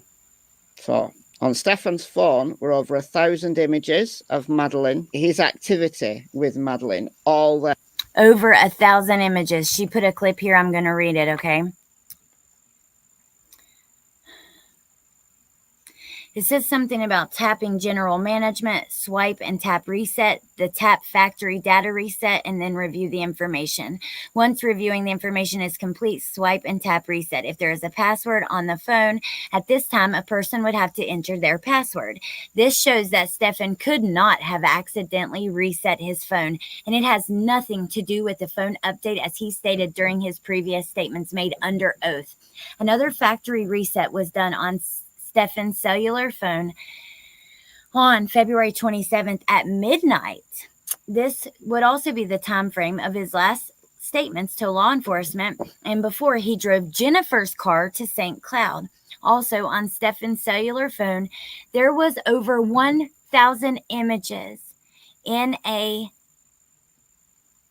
blank in his photographs. Most of these photographs are sexually graphic in nature. These images will be described upon reviewing Stefan's Google information. Stefan also searches sevoflurane. Oh my gosh, that's the drug that anesthesiologist used to abuse his nanny that we talked about this morning. He researches that drug on 2 different dates, February 12th and February 14th. It is a volatile anesthetic that provides hypnosis, amnesia, and analgesia, and kinesia, and autonomic blockade during surgical and procedure interventions. Clinical uses include inhalation induction. Remember, the anesthesiologist held it over the nanny's face in her sleep. Wow. And pediatric patients secondary to IVs. This information was obtained by Google. It is unknown why he would be searching this using the search terms of show up in drug tests when he wasn't attempting to get a job and didn't have any children having surgery. So he was researching about that drug. Wow. The discovery during the investigation of Stefan's phone.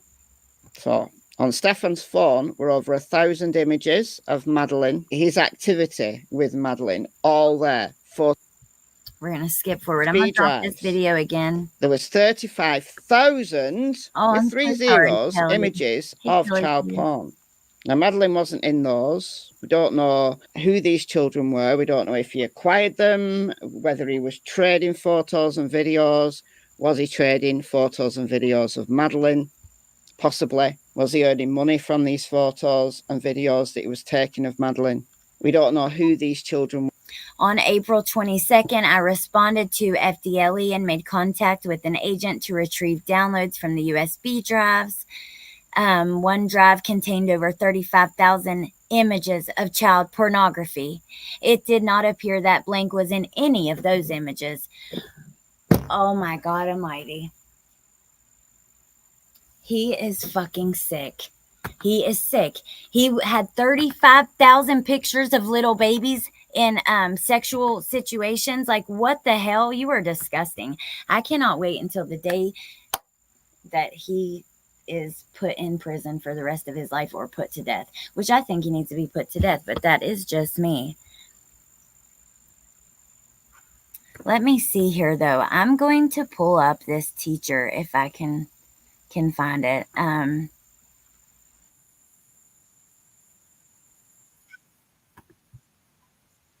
Grandma, roommate, security guard, and family.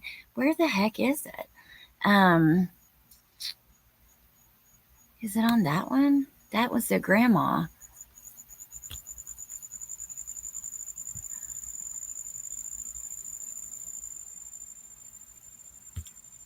Let's see. Maybe I'm wrong and I'll have to find it later. I was going to go ahead and play it with you guys now, but Stephanie, I did hear what his dad had to say a little bit. I don't know if we heard all of it, but last week at the end of the week, we talked about it. Let me see here. So Grizzly's channel, I could have swore that she was the one who had the teacher's interview. Was it the docket? Chris and Deborah Stern's police interview. Stephen Stern's parents. Was it on the docket? If it was, we'll look there for a second. And I will share the link with you guys. Yes, it is actually. Okay.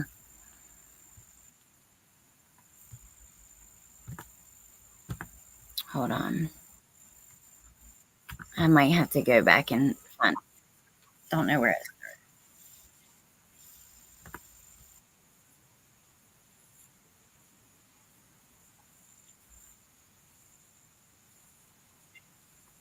Yeah, we'll just find it later and watch it together at a later date. If we're going to have Jen on sometime this week and talk about it, maybe we can do it then or before then. But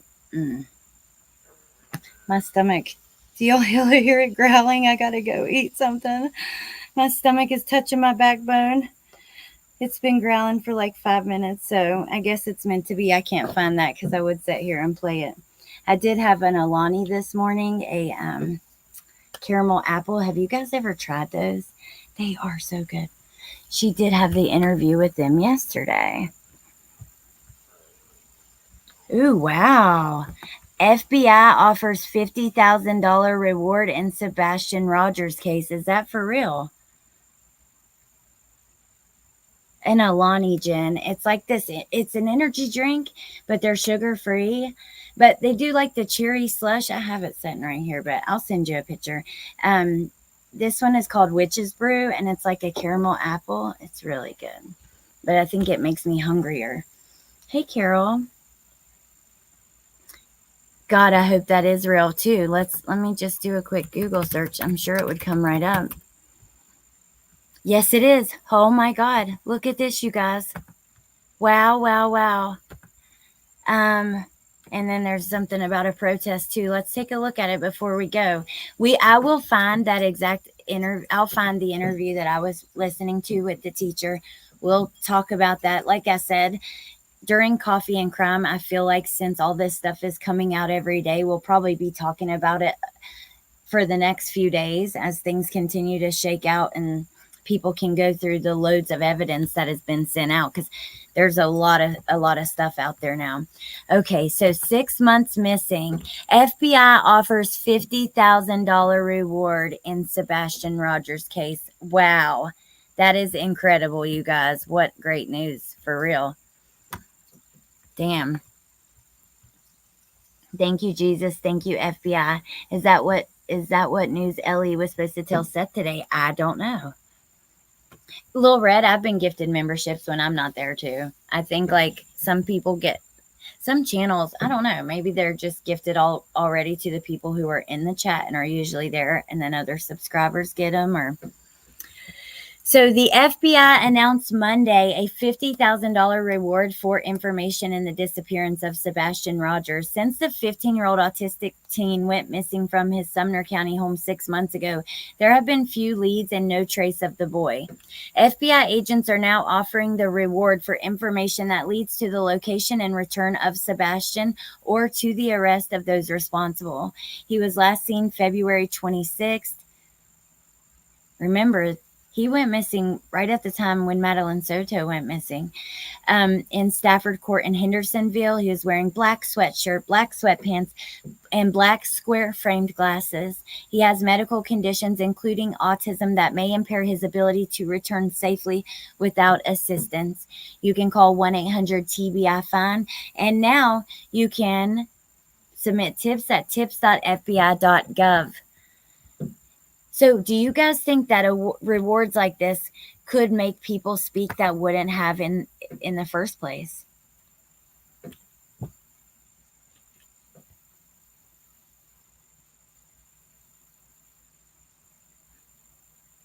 Oh, that just made my eyes a little wet. It's awesome news. That makes me tear up. I can't believe it's been 6 months either.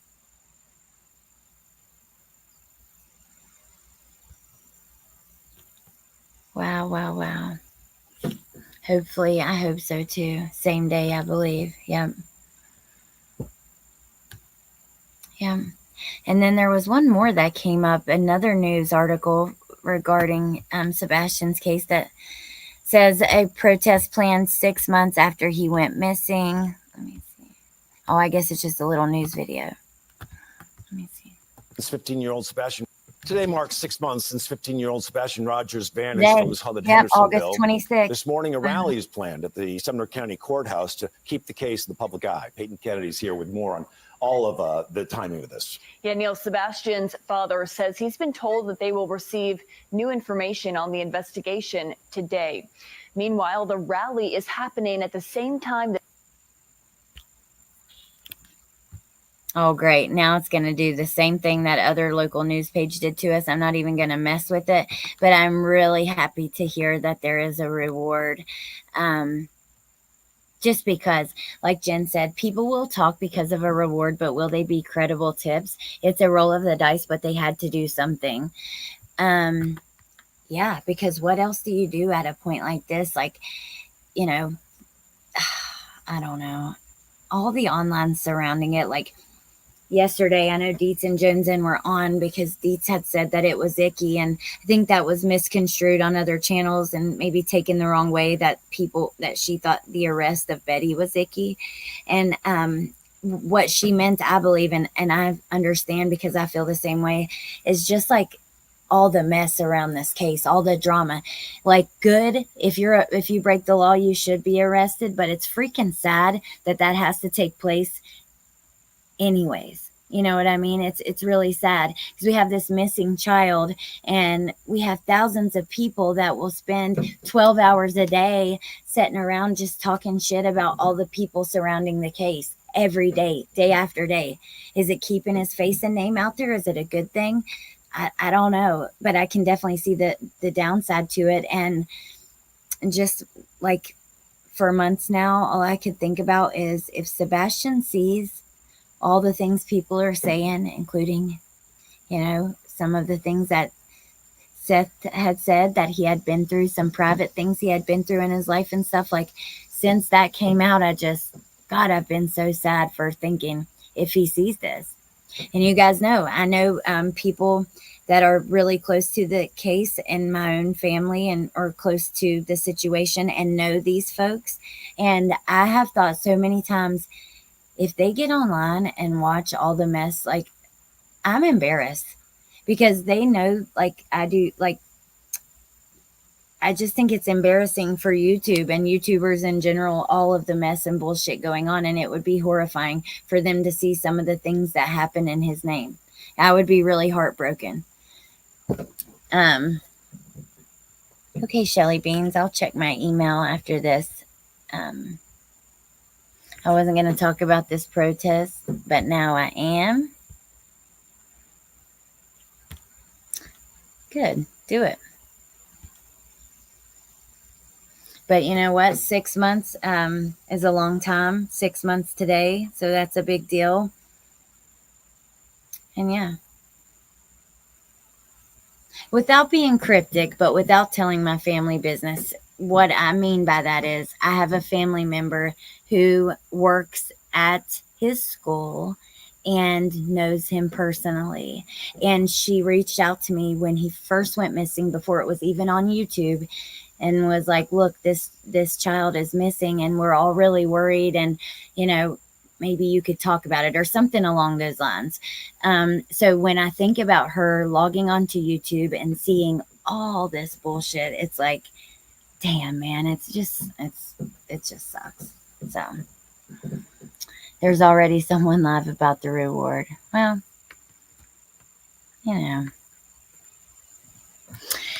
thank you guys for being here. I've enjoyed this so much. I know, it might not be the most popular topic on my channel, these coffee and crimes, but I really appreciate and enjoy you guys that are here, and it means so much to me.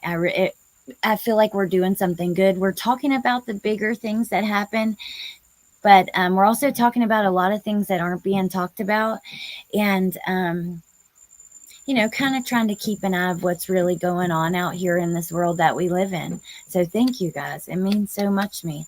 And I'll see you tomorrow at 8 a.m. Tomorrow it'll be 8, not 9. Oh, yay, Nate. Thank you. Oh, thank you, Michelle. Yeah, thank all you guys. I'll see you tomorrow. There will be evening lives. Like if there is a particular case and I want to talk about just that case, that will happen in the afternoon or evening. But these morning lives are always going to be a roundup of just everything. Oh, thank you, Desiree. Thank you, Neat. Thank all you guys. Awesome Sunday. I love the vibe in these morning lives despite the topics. Oh, thank you, Natasha. All right, you guys. Oh, truly, that means so much to me. You guys are the sweetest, and you mean so much to me. Thank you again for all the awesome birthday wishes and comments and love. I haven't even gotten to finish going through all the comments and replying and all that, and I'm going to do that today. And emails, Shelly Beans, I'll check email. You You guys mean a lot to me. You really do. And you just don't know how you bring me up and brighten my day sometimes. Sometimes you see really good, sweet comments at tough times. And, you know, life can be tough for all of us. So I hope that this channel can bring some happiness and peace and motivation to your day too, even though, like Natasha said, the topics are tough. I am going to go eat. I am starving. All right, you guys. I love and appreciate you. Thank you for being here. And I hope you have a lovely day. And I'll talk to you soon. And thank you, Music City Mom, for letting us know about the reward. It's really great news. And yeah, I hope you have a great day. I'll talk to you soon. Bye.